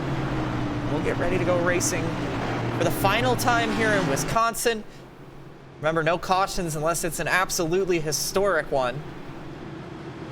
First stage was a bit rocky. Second stage was a bit better. They made it further down the track before some incidents happened, but who knows now? The intensity's up. The fans are on their feet. And for everybody who's watching at home, thank you so much for being with us on a Monday evening. The final stage here at Wisconsin is underway. The Elkhart Lake 160 is back green again. Green flag, go, go, go.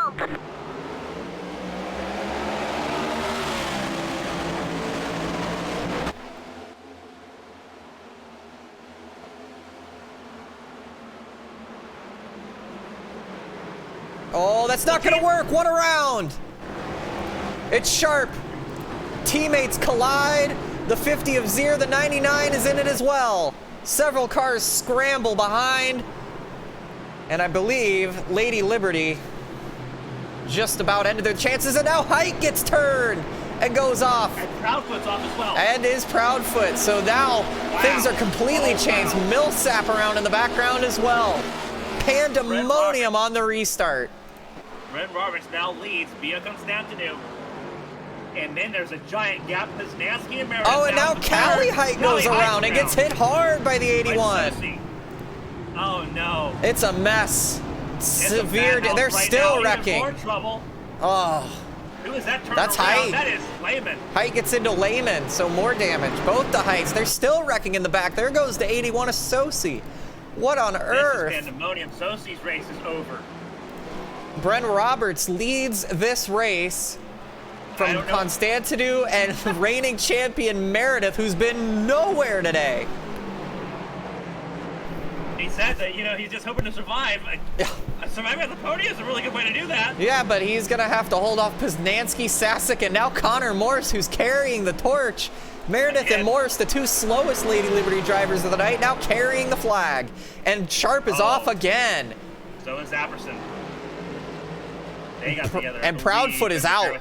Proudfoot is out. Proudfoot's race is done. So that we wanted to answer the question: was fresh tires or cold tires the answer? It doesn't matter. We'll never know. We'll never know. I'll tell you what's better is a car with 4 tires on it, and that's increasingly hard to find. Britton is even more wounded than he was. Height's still in 12th, which is kind of hard to believe considering where she was at turn 2. Yeah. But there is some severe damage to the 11's front end. This is now the battle for the lead. And this, I don't think, is going to be a hard battle. No, it's been so much quicker. Roberts has position. This worked great for Roberts. The early pit stop strategy has worked a treat for Roberts because otherwise he would have been right there in the hornet's nest. Now he's got track position because everybody was checking up so hard. He's got plenty of time. He's on for a great finish tonight. I don't know if all of it started at the front with Proudfoot. Yeah. So he was right behind. He was in the hornet's nest anyway. He was the first one through it. Yeah, it's a lot easier to dodge 1 or 2 cars than 12. Yes. So Constantinou is through and on to what will be a great silver platter position to win her first race in HTL. And now, there for Meredith. Yeah, that allows Sasek onto the podium. But they're going to fight it out. Hold on, it's not over yet, says Meredith. He says, hold on, I didn't hear no bell. Lady Liberty sandwich with Sasek as the meat. Couple of Fords in the back as well. And how about Bobby Blowers up into 8th now? Oh, and there goes Meredith again. Oh, yeah. Just ran a little bit wide. Height back up to 8th, trying to recover. Callie Height in the pit lane. Joel Rodriguez, Blake Henderson, Proudfoot. All going to be done early, or at least out of contention at this point. I'm almost a little surprised that didn't draw a caution with how many cars had incidents, but they all had them across the first and second sectors, so it really kind of changed things here as Blowers and Height are going to come to blows down into Canada Corner. I would reckon the 11's going to try to make a move on the 91 machine. Ascent v. Arrow. Yeah. And Meredith falls out of the top 5 now. Connor Morse looking to get his first podium in a points-paying race after winning the season opener in New Smyrna for the exhibition event. Constantinou, though, is well and clear with only 13 laps to go. She is looking very good. Sasek on. Gonna have to fight with Morse for position in the podium, and Morse sends it in really deep. Holy cow! Gives it back too. That's great sportsmanship from the youngster. Wow, I don't think he quite meant for that to happen, but I know. They keep it going, no harm, no foul. Probably just a couple new fire suits needed, but that's good sportsmanship though from Morse. He didn't mean to do that, obviously. Gives the position back, lets lets Eli Sasek live another day. Great car control from the both of them. Goodness gracious. Remember Lady Liberty sandwich? Yeah, now it's a slider. Well, it's not even Lady Liberty. It's a Ford sandwich now. Yeah, because NFG is... Oh, that's true. Yeah. My bad. Got too excited. There's so many new Chevrolet teams that we're still trying to figure out here, and we haven't seen Meredith except for the last couple of weeks. Well, they all change positions every 2 laps, or every 2 races anyway. Everybody's driving for everybody at this point. Poznanski and Height now side by side. Height trying to get around the outside in the carousel. Not quite going to work on this occasion as they try to work their way down through the kink. There's a Fury in that 11 car. Oh, I can imagine. Well, in her eyes, she did everything right and just got indicted. So, you know, she can't quite believe what's happening at this point. Roberts goes deep. That allows Sasek a little breathing room, but this race effectively is over unless Bianca Constantinou makes it an incredibly poor mistake. And Meredith goes in deep and gets to blows with the 3 of Morse now. And Height doesn't care about the sportsmanship between these two. She just wants to get by them all. Yeah, Daytona, she was upset, but she didn't get a chance to race it out. Oh, man. She's racing it out now. Just got to be careful not to overdrive that 11 anymore with the damage it's suffered. Anger can be a great tool or the worst thing to happen to a race car driver, and it's up to the drivers to decide how that works out. You gotta harness it correctly. Yeah. There's a giant gap in the top 3 right now. Yeah, big. And Britain comes into the pit lane. Yeah.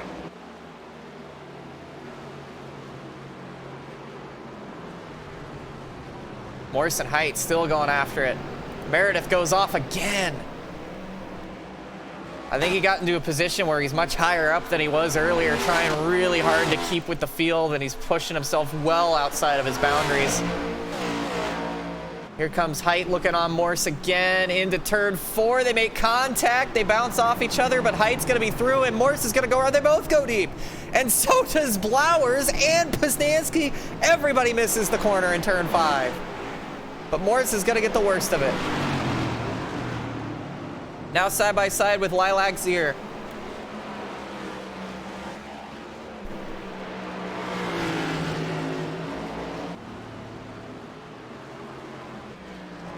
But up front, Bianca Constantinou.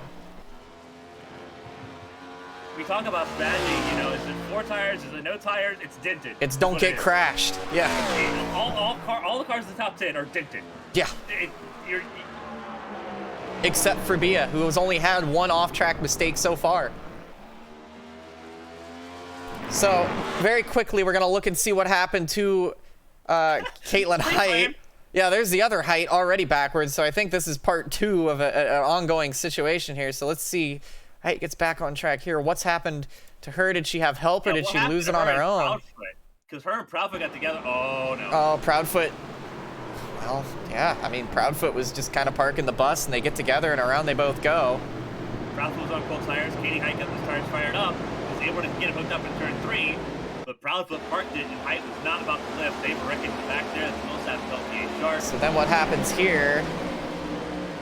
Height trying to make a move. Well, kind of just turned herself, yeah. 3 and the 1 doesn't go. And unfortunately, there's Sosi who gets into it. And then here comes Height already. And they're wrecking ahead of her, too. So there goes... Oh, that's a big check there for the 16. That's where most of the damage came from there. Yeah.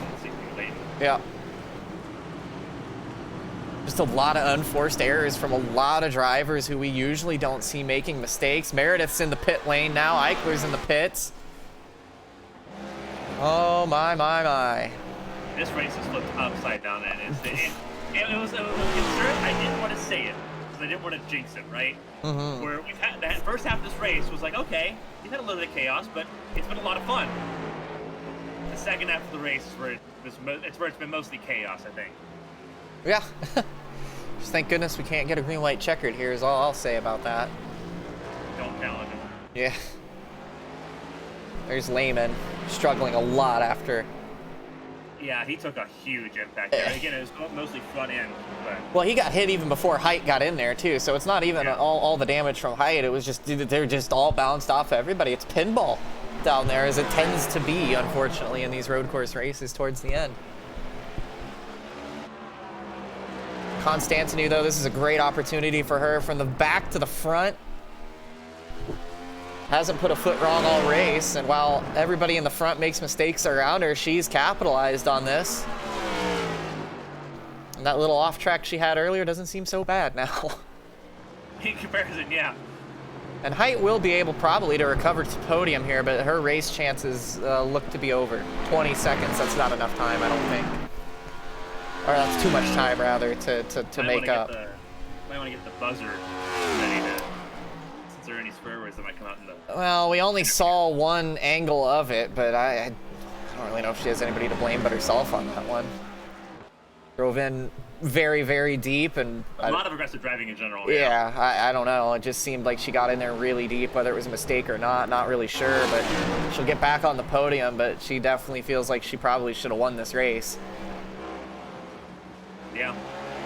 Which I can't disagree with, really. It was going to be Katie versus Constantinu, but maybe have another look at it later. But we were looking forward to, and we're not going to get it. Yeah. Unfortunately. Well, we still had that beautiful battle in stage 1. We'll take one more look at it here. This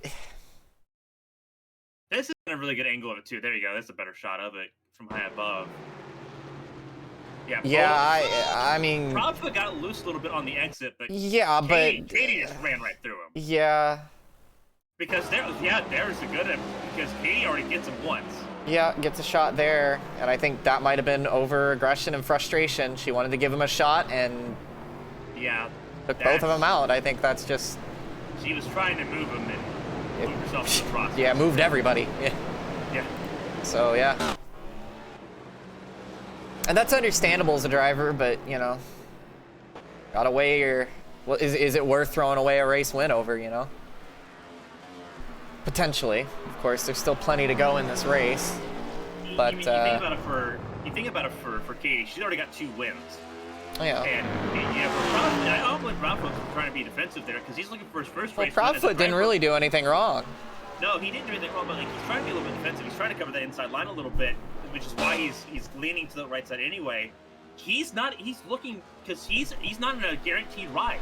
He's trying to get a race win to help himself out here, and so he's holding on a little bit defensively, but there's space on both sides of the track. Katie can go anywhere that she wants to, and that was really aggressive driving for not a lie. And I have a feeling the Adam's going to be looking at, especially this last stage part. Yeah, there's been a lot of mistakes here. Nathan Estep pits from 5th, so maybe they aren't good on fuel. Yeah, I didn't As think is they Poznanski, so yeah, it looks like still a stop to go. So still a variable here. Money stops have to happen here, and this is a pit lane that is uphill and then it goes downhill. Yeah. So Splash and goes, I'm sure, would be the recommended dosage for both of for everybody who pits from here. yeah. Steps in, Poznanski's in. They're in for a good race. If this is a guaranteed one-stop stage, they're in for a really good race because of the chaos that's happened. Yeah, you see Callie Hyde about to go a lap down here. Bummer for her. She had a great race going, but again, another kind of just too aggressive. Trying to force a 3-wide situation into a braking zone. Yeah. And especially with how much these cars move. We talked about that in the pre-race. These cars move a lot under braking. Well, that's the, Full I mean, hopping is a big thing too. she already kind of got into Peach as well, so it's just one of those situations, you know. Yeah, you gotta keep that in check because like there's a lot of talent on the road courses, but when you know, and it's something we see it sometimes occasionally. Pocono's a good example. A lot of drivers think that they've got all of this. It gets to your head a little bit, and you stop thinking. Yeah. And you need to keep your head on your shoulders here. Well, it might not even be that either. It just might be a case of thinking too hard. You know, you overthink these kind of situations. I'm not saying that is or isn't what happened, but I know myself when I've made mistakes like that. Sometimes you're thinking so hard about, okay, I can't mess this up, I need to focus, that you make that mistake anyway. Because you don't just allow yourself to fall back on your natural instincts. You know how to drive a race car, you know how to get things done on that, right? You know, it's one of those things. And she'll pit again now, as does Santiago. Yeah. They will drop out of almost top 20. I think they'll stay in the top 20 barely because Selena's 2 laps down to 21st, so they'll stay at the very front. Roberts pits, as does Sasic. Yeah. Peltier Sharp now making a move on the 16 to put him a lap down. And I reckon Sharp she'll... with a good run still. Yeah. She's one of the drivers that weren't affected in that. Bobby Blowers as well. Connor Morse, great runs for all of them. And how about Chad Swatsworth? He's had an incredible day. Was a lap down. My man Chad has been... He's the foundation right now. Yeah. It's not every day you go a lap down at Road America and look at an opportunity for a top 10. Yeah, he's going to come down pit lane here. So, yeah, I mean, we know the pit stop's coming here with about 8 laps to go, coming to 7 to go for Bia Constantinu.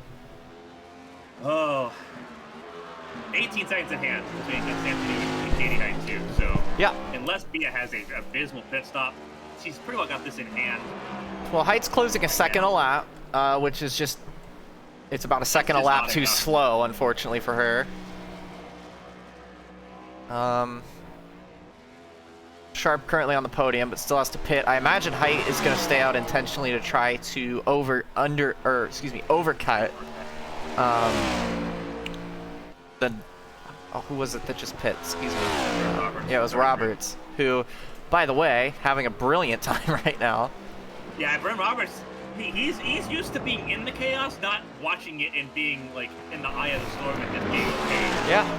Typically he's the one that gets the bad end of the stick here.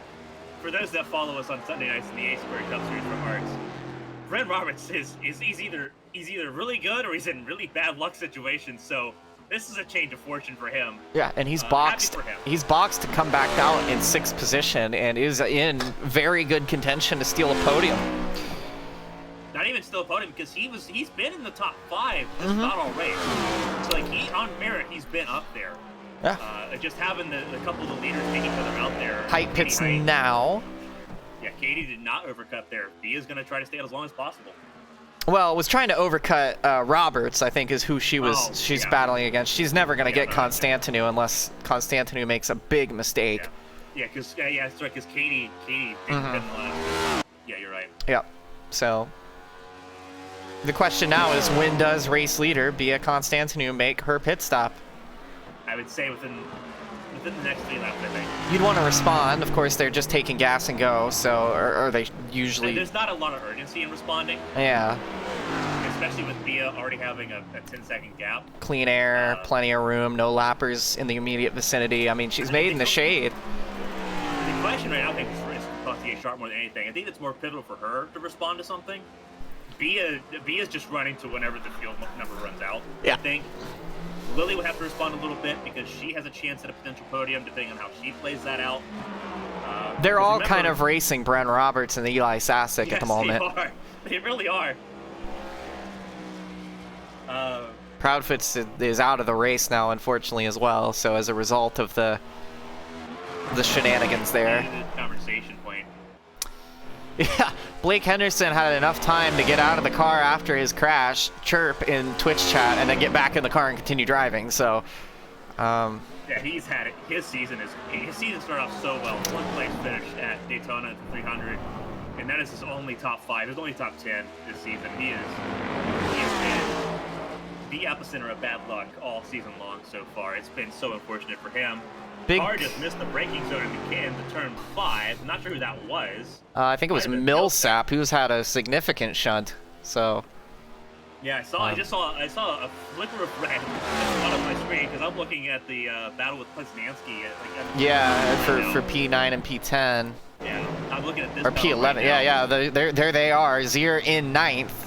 Yeah. After an unforced error from Zier moving her to the rear of the field, that ended up being a bit of a blessing in disguise because she was so far behind all the melee that she now finds herself continuing the late summer surge, and it's not really a late summer surge anymore. I guess the fall fallacy? That makes it sounds discredited. The fantastic fall of Lilac Zier. the awesome autumn. She finds herself once again in the top 10. Heights made her pit stop and is back in 5th position now, by the way. Josh Armour is not pit, so he's in this conversation. He probably won't be for much longer here. Yeah. Top 4 have yet to pit. It's Constantine, Peltier, Sharp, Flowers. They will cycle through a little bit here. Bianca should stay in the lead, barring a massive issue, and Pelletier Sharp should stay in the podium positions. Height has dispatched Connor Morse, who I think went on and off the track. Yeah, Katie, I think, has a chance to be second here. Well, she's a pretty good shoe-in for second. Ooh, Morse out of turn 3, got that car sideways. Yeah, I think he's fun. Well, he's got dirt on the tires too, so he's got to keep that in mind. He's still on for a great finish. Bobby Blowers is staring down an incredible night in the 91 machine. Of course, he still needs to pit as well, but very well inside the top 10.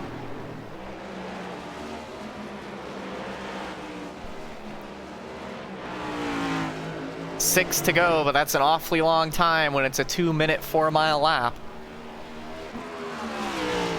Bia, who's made one mistake all night long, leads by over a pit stop on the field. And she comes in now, so we'll keep an eye on her.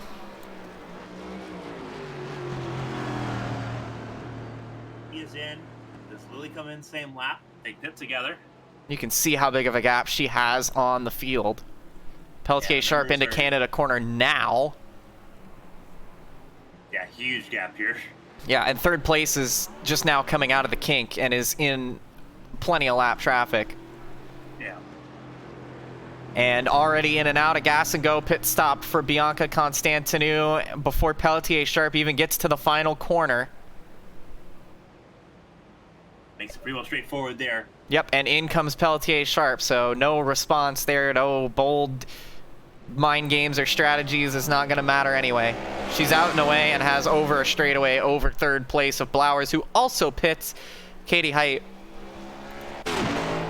coming under the NTT bollards now and will come across start finish. It is rapidly closing, but she'd need to be about 10 seconds behind Constantinou to have a chance, and now she's gonna have to gain 3 seconds a lap, which I just don't see happening. Especially with Constantinou and Katie Height having similar pace all race long. Height is faster. Yeah, she Height has is gained, faster. but B is gonna have to make a monumental mistake, but also look where she's at on the track map. She is on an island. It is the perfect scenario for her. With only 5 to go, she can give up oodles of time, even if the nerves are getting to her. As long as she keeps it between the white lines, this is her race to lose. Good job so far. Bryn Roberts holds on to third place by a almost 11-second gap, so good run for Bryn Roberts as he looks to solidify his first podium of the season. Yeah, and it's a finish on the podium in the duels. That was his only podium so far. yeah, in a comfy gap, you mentioned at that to Sasic. Pelletier Sharp looking for a solid top 5. Not quite going to be the podium she was looking for. Whoa, there goes the 16 deep. Call that, yeah, call that Nathan Lehman and the very terrible, no good, very bad day. But still sitting in the top 20 as it stands. Ryan Moutre is in the pit lane. That's going to be good news for Eichler and Callie Height, who will try to overtake. Moutre, who started plumb last tonight, as did Constantinou on the back row of the field. 5 now coming to 4 laps to go. All Katie Height can do is push as hard as she can and try to force Bia into making a mistake looking at the relative, but Bia probably won't even be looking at the relative right now with the gap that she has. Oh, but she makes a mistake and goes wide in turn number 1. She goes off the track and is deep into the gravel and will cost herself plenty of time. I don't know that it's going to be enough to really help Height, but that's going to get the bit between her teeth and going to force Katie to really get on the loud pedal now. That's the kind of thing you cannot do, and we've seen it from Constantinou more than once. Daytona road course where she was in the 96 filling in for Dylan McDonald, took herself out of the race under caution at the beginning of stage 3. So now with dirty tires has to get her head down. We've seen this a couple times from her. The nerves getting to her, and why wouldn't they?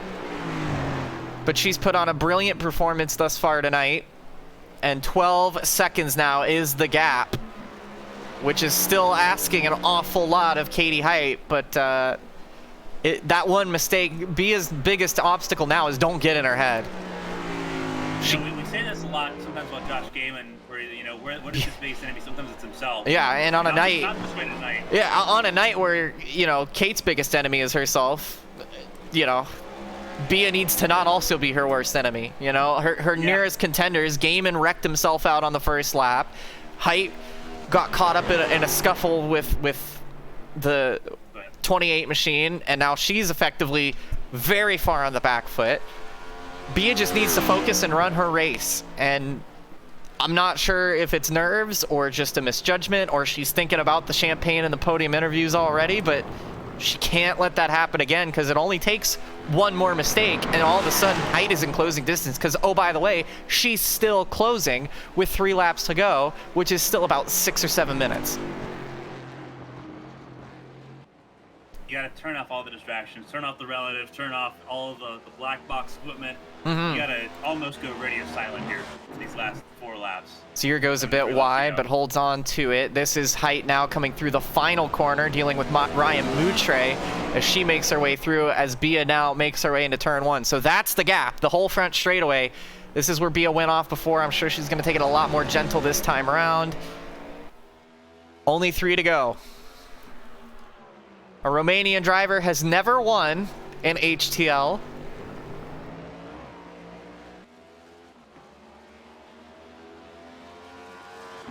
The history of it. Yeah.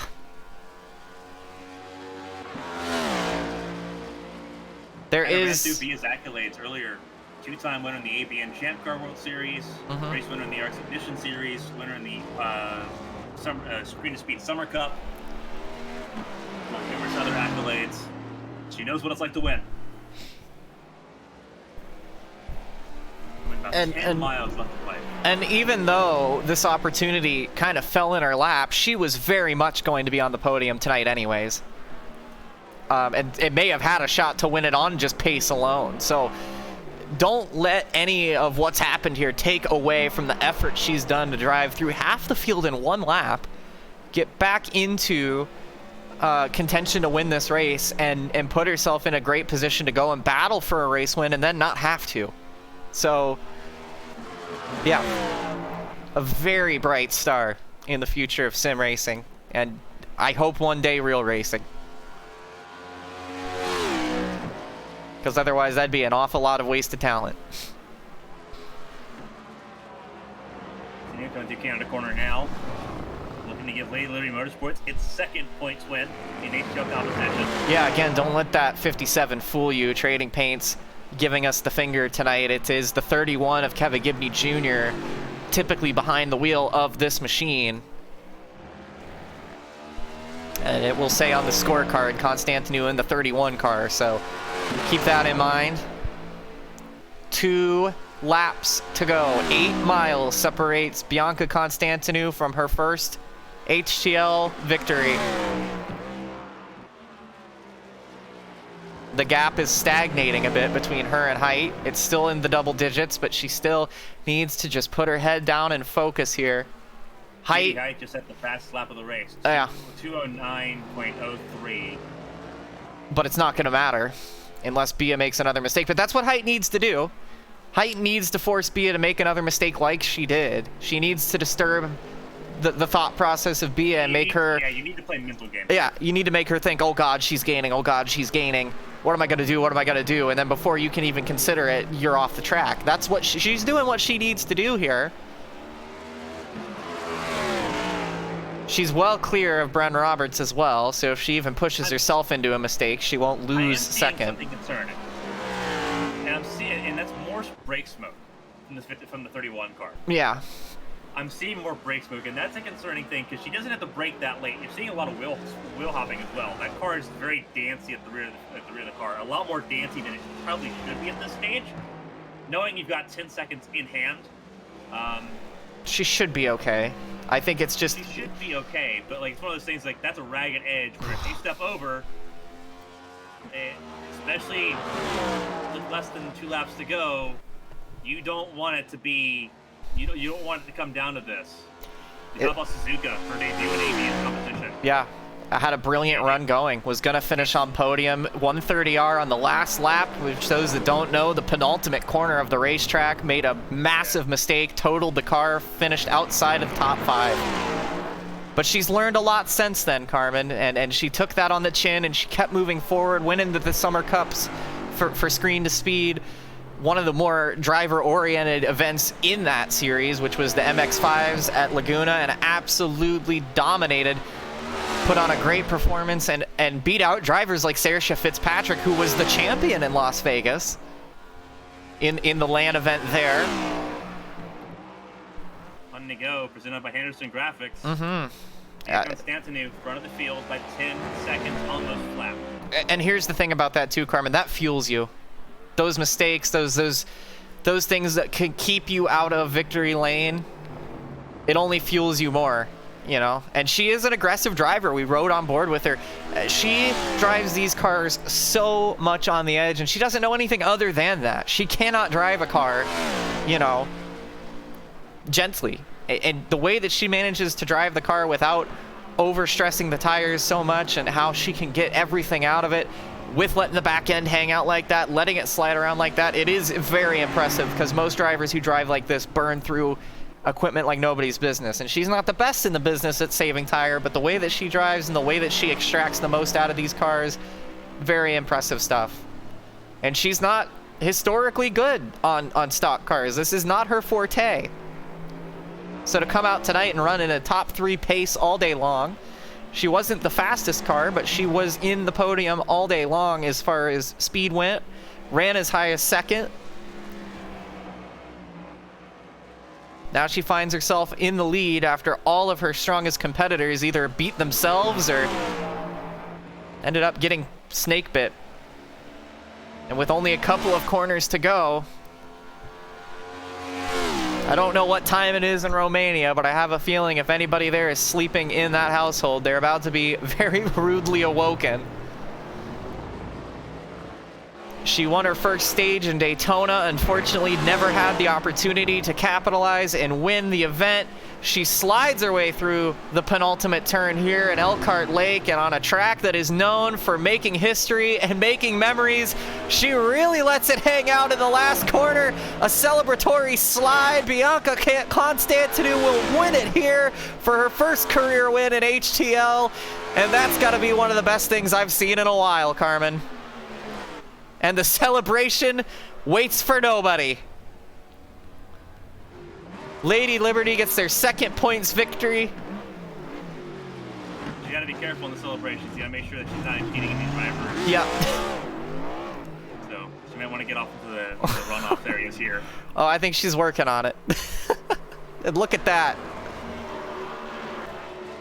You think it means a lot to her?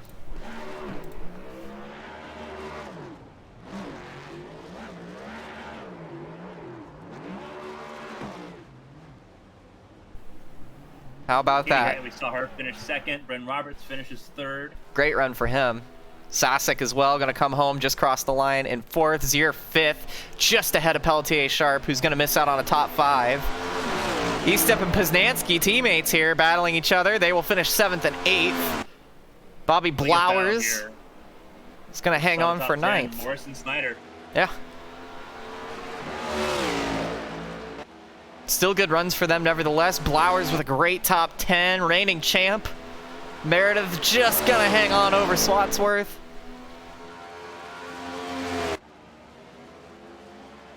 Can see some more cars in the background. Here comes Snyder and Morse.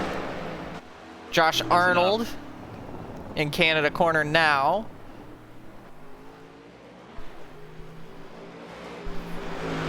Callie Height was a lap down, finishes in the 16th position.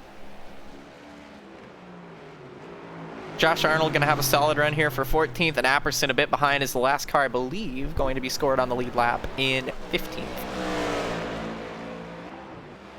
So as Arnold and Apperson come around the final corners, yeah, I have a feeling that she wasn't going to stop, but now she's going to have to. And it's a long walk back to the victory lane at the top of the hill, Carmen. I'm sure a safety truck will give her a ride back. But Bianca Constantinu gets her first career win for Lady Liberty. See, congratulations from the champion. It's going to be the first win by a Romanian driver in the series history. It's going to be the first win for Bianca Constantinu, and I believe that might be the first win by a woman other than Caitlin Height. Have to double check that. I'm trying to think Yeah. if Zier snuck one out at some point. Deers finished on the podium, but never won. So there you go. Bianca Constantinou joins a very exclusive group of ladies. Well done. See if we can have a word with her. See if we get a word from Height or Roberts. I have a feeling we might not hear from Height. But actually we will. She is in the waiting room now. So this will be exciting. We get to talk to a first-time race winner, someone who's had a brilliant race, and the one that got away from Katie Height. Give it just a moment here, but Carmen, while we wait for the rest of the drivers to filter in so we can do the interviews in order, I don't think enough can be said about the effort that Bia put in tonight. I got asked for my keys to win, and my driver I picked to win this race, and I counted her out. I didn't think she'd have it in the stock car. She's very good, but I didn't think she'd have the pace and the ability to avoid the carnage around her in these races that HTL tends to put on. She proved me wrong today, and I couldn't be happier to be wrong. She's done a fantastic job. It's very interesting because she was in my picks to win. She was in my ones to watch, I should say. Because I had Bia. She's actually the first one I listed in my ones to watch there. Yeah.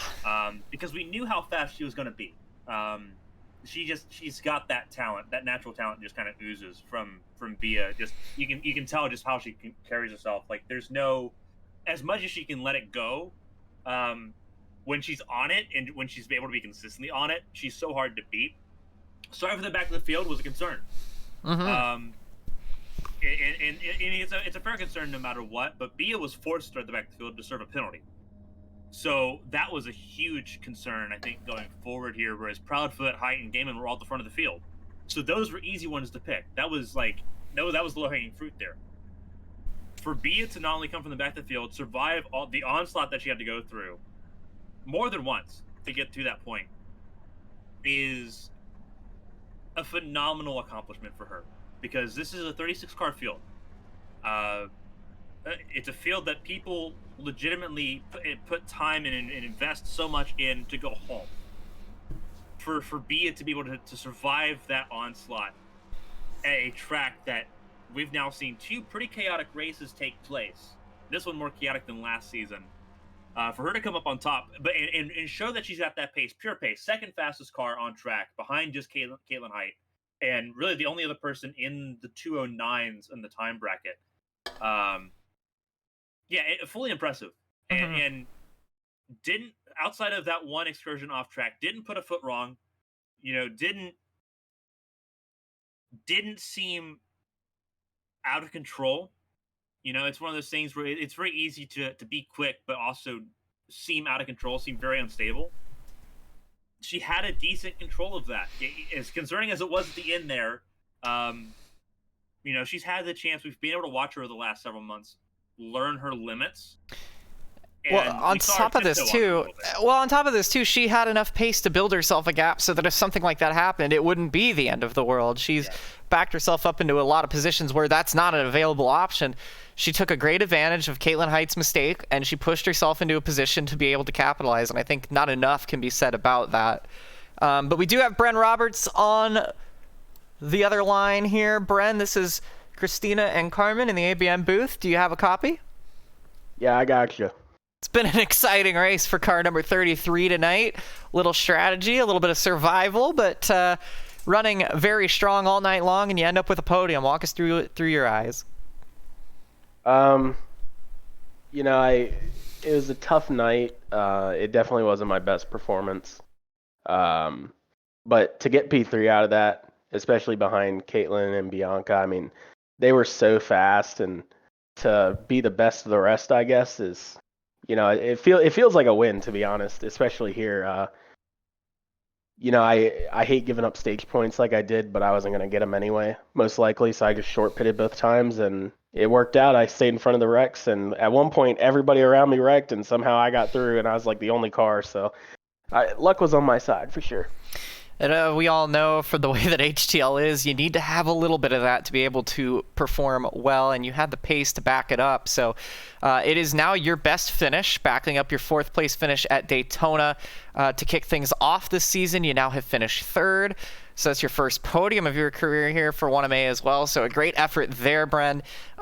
What does this mean to energize your season with a couple of really good efforts starting things out, and especially moving up 13 positions from where you started? Off to a great start. Yeah, I mean, I know we can do it. I know, me and Jared split this car. We bought this charter and came into this season with our focus on making the owners playoffs and making a run in the owners playoffs. That's our number one focus. And right now, this 33, I believe it's in. As of right now in points, obviously a 31 one. So that will probably bump us down a spot. But I think I'm also in the drivers as of now. That would be great if I can make it in the drivers. But, the owners is where we're at. And hopefully we can continue to build off this, keep getting points. And if we can't win, point our way in. Absolutely. Well, it was a great effort tonight, and it continues to build on what is a great season so far for that team and that car. If there's anybody you want to shout out, Bren, now would be the time to do it. Otherwise, congratulations on a new career best and your first career podium in HTL. Yeah, shout out to you all for the awesome broadcast. I always go back and watch them. I didn't watch A Squared last night because I hit the pit wall, and that was kind of embarrassing. But good redemption, right? Yeah, seriously. I was hoping maybe Bianca or Caitlin could hit the pit wall on their entry, but they're too good for that. So, yeah, thanks to you all. Thanks to Jared. Jack Mulkey raced tonight, which was awesome. Always good to race with him. And yeah, shout out to Sheets. Well, there you go. Bren Roberts, the best man on track tonight, finishes third. Congrats. Thank you. Moving on now to one who I feel like probably feels like this is the one that got away. We'll talk to Katie Height. Katie, this is Carmen and Kristina in the booth. You got a copy? Yeah, I got you. First of all, appreciate you talking to us because I know it was probably not the best circumstances from your POV, but a good recovery and a good finish to get back on the podium after that. What happened on that last restart?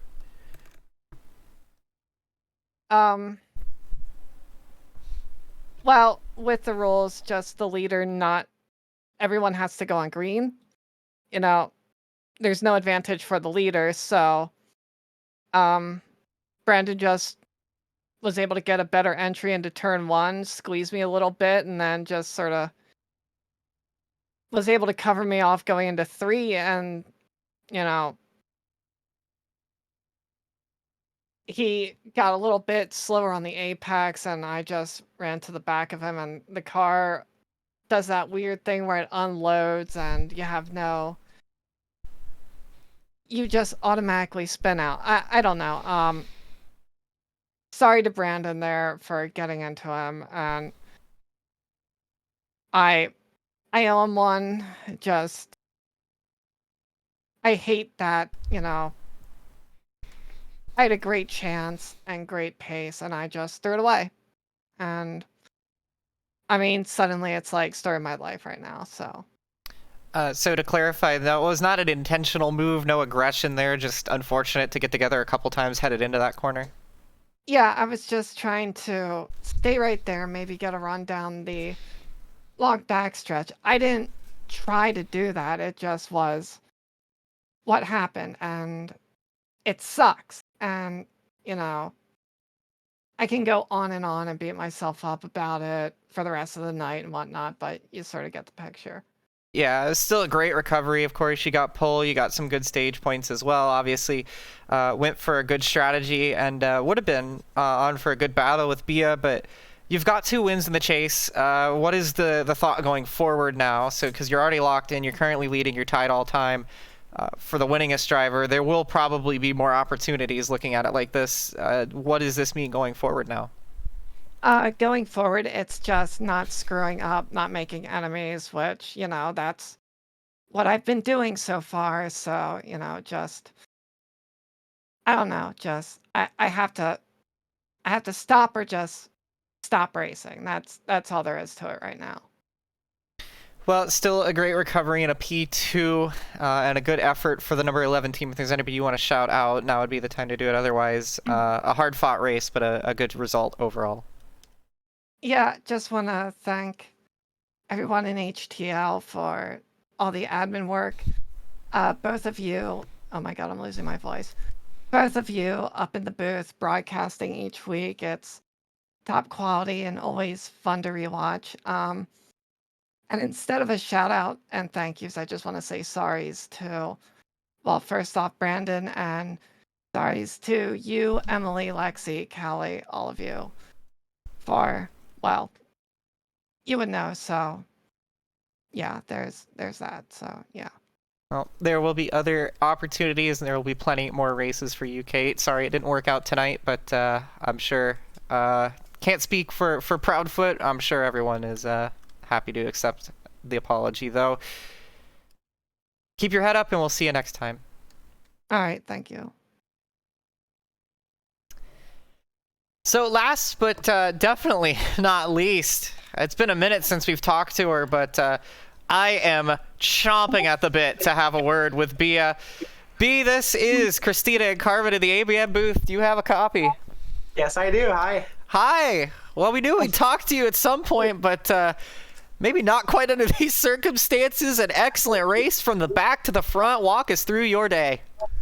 Really just trying to make it through the chaos all day. I wasn't okay. My goal for this race was to win it. Obviously, I felt like if things went right, I could have gone for it. But as soon as I saw, the amount of cars in front of me, I was like, maybe not today. But everyone just died in turn one, and I managed to somewhat stay clean. I got really lucky through the wrecks. I feel like overall, more than pace, it was just a race of keeping your nose clean, especially through making it through this field. Had some fun passing people, and honestly, I wish we could have had a fight for the win with Katie because she was rapid today, but I'll take a win any day of the week.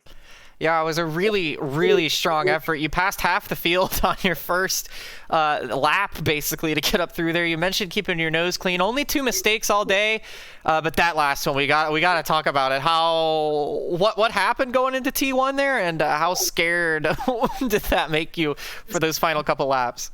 Just overestimated the grip, honestly, through there. I was kind of a little bit zoned out. I wasn't even trying to push.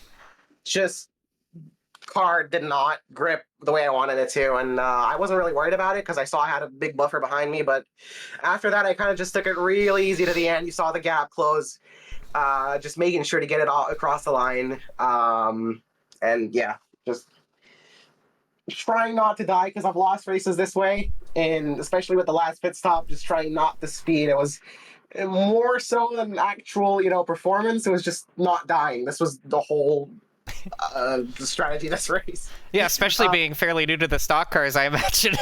Not having a limiter was really stressful on the elevation changes. Absolutely. Also, for stage 2, I was in the voice call with my teammates, and we were kind of split between, okay, do we want the stage win or do we want to pit before the stage? I was gonna pit before the stage, but last minute decision, decided to stay out. I wasn't sure that was gonna work. Was a couple of rows back, and I was kind of just worried at the end because I saw Katie was right at the front. But as soon as Katie spun out in turn 3, from that point on, I was just okay. Head down, don't make any mistakes. Which, well, I did make a couple of mistakes, but not any that would have cost me the win. And yeah. Also, I'd like to shout out Sewer Bros, Grandscapers, BarkBox, Blackwater Suds, Grounds and Hounds Coffee, and W Energy as as my personal sponsor. Well, and also I want to shout out my mom again, as for every race, for letting me race here at 5:44 a.m. currently. Yeah, it's an early morning party for you, Bianca. Great effort, fantastic race, and. One last question I have for you, because you already did the shout out part. We love when it happens already. What's the plan now? Party? Sleep? What's going on?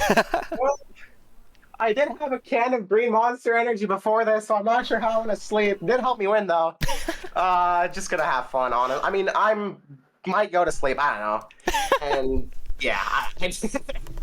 I'm just gonna enjoy this. Probably gonna text my mom, let her know in the morning, Mom, I actually won. Like, all this effort is worth it. I'm not a disappointment anymore. Well, absolutely not a disappointment tonight. A fantastic effort from the very back to victory lane. Congratulations, Bianca. You are the first Romanian winner in HTL, the second woman to win in HTL, and you got a win for Lady Liberty Motorsports. A fantastic effort, and congrats on your first career win. Enjoy it. Thank you so much. Thank you. Absolutely wired by the wheel of the 31 machine tonight. Bianca Constantinou takes home a checkered flag and a roller coaster of emotions for drivers over tonight. And for good reason. Lots of things to talk about, lots of ups and downs. But at the end of the day, Bia came out on top of all of them, and it has been a brilliant way to finish things off. And honestly, a classic race tonight here. Let's take a look real quick at the final unofficial finishing order of drivers here tonight. I'll get this pulled up in just a second. There we go. It has been an eventful night here in Elkhart Lake, but Bianca Constantinou wins it by 7 seconds over Katie Height, Bren Roberts, Eli Sasek, and the awesome autumn of Lilac Zier continues. Peltier Sharp with a great run as well. Nathan Eastup, Scott Poznansky, Bobby Blowers, and Zach Meredith, the reigning champion in top 10. Carmen? A phenomenal drive here. Obviously, a very interesting top 10 here. Swatsworth just outside the top 10 in 11th. Not a bad race for him. A very quiet race for him. Connor Morris in 12th. A good result for him. We even spent a lot of time in the top 10, so pretty good effort for that team. Again, all the excitement is going to be around Bianca and her first win for the team, but Lady Liberty Motorsports overall had a really good race, and Connor Morris contributed to that pretty successfully there. Cole Snyder, another chaotic race, but another decent result for him, 24th. Already a race winner at Pocono, so that helps him out already. So, again, just getting through these races and looking at Indianapolis next week, another opportunity for that 24 crew. 13th, definitely going to put that in the shoulder and carry that into next week. Josh Arnold, another decent result for him.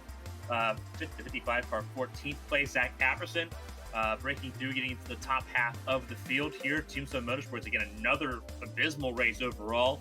You'll find Brian Moutre in 17th. Callie Height in the middle of them. A rough race for the 16 car, or 66 car tonight, finishing 16th place. Caleb Eichler started where he finished, 18th place for Carolina Beagle Racing. We're glad to see him in the field, and he had a really decent result, especially the first couple stages. I believe he got himself a stage point there in stage 2 as well, so Correct. Something to kind of keep his hat on there as well. Angel Santiago, a 19th place finish for him tonight. Again, he was involved early on, and it was a matter of climbing out of that hole there. Got to a 19th place finish, but again, a matter of what could have been for that 22 car tonight. Nathan Lehman in 20th, got a huge impact there at the beginning of stage 3, and that was pretty much it for the 16 car tonight. 20th, one lap down is all that he got there. But again, a learning experience for him as he fills in for Kyle Tao. Yeah, absolutely. A lot of drivers having career days or season days today, and it's great to see some of the drivers that typically don't do as well outright being able to pick up the pieces when some of the faster drivers make mistakes. Selena Thompson, unfortunately, kind of ended her race before it started, ends up 21st tonight. Still a decent finish, all things considered. Alfred Denny, unfortunately, not able to say the same. He was running in and around the top 15, falls to 22nd.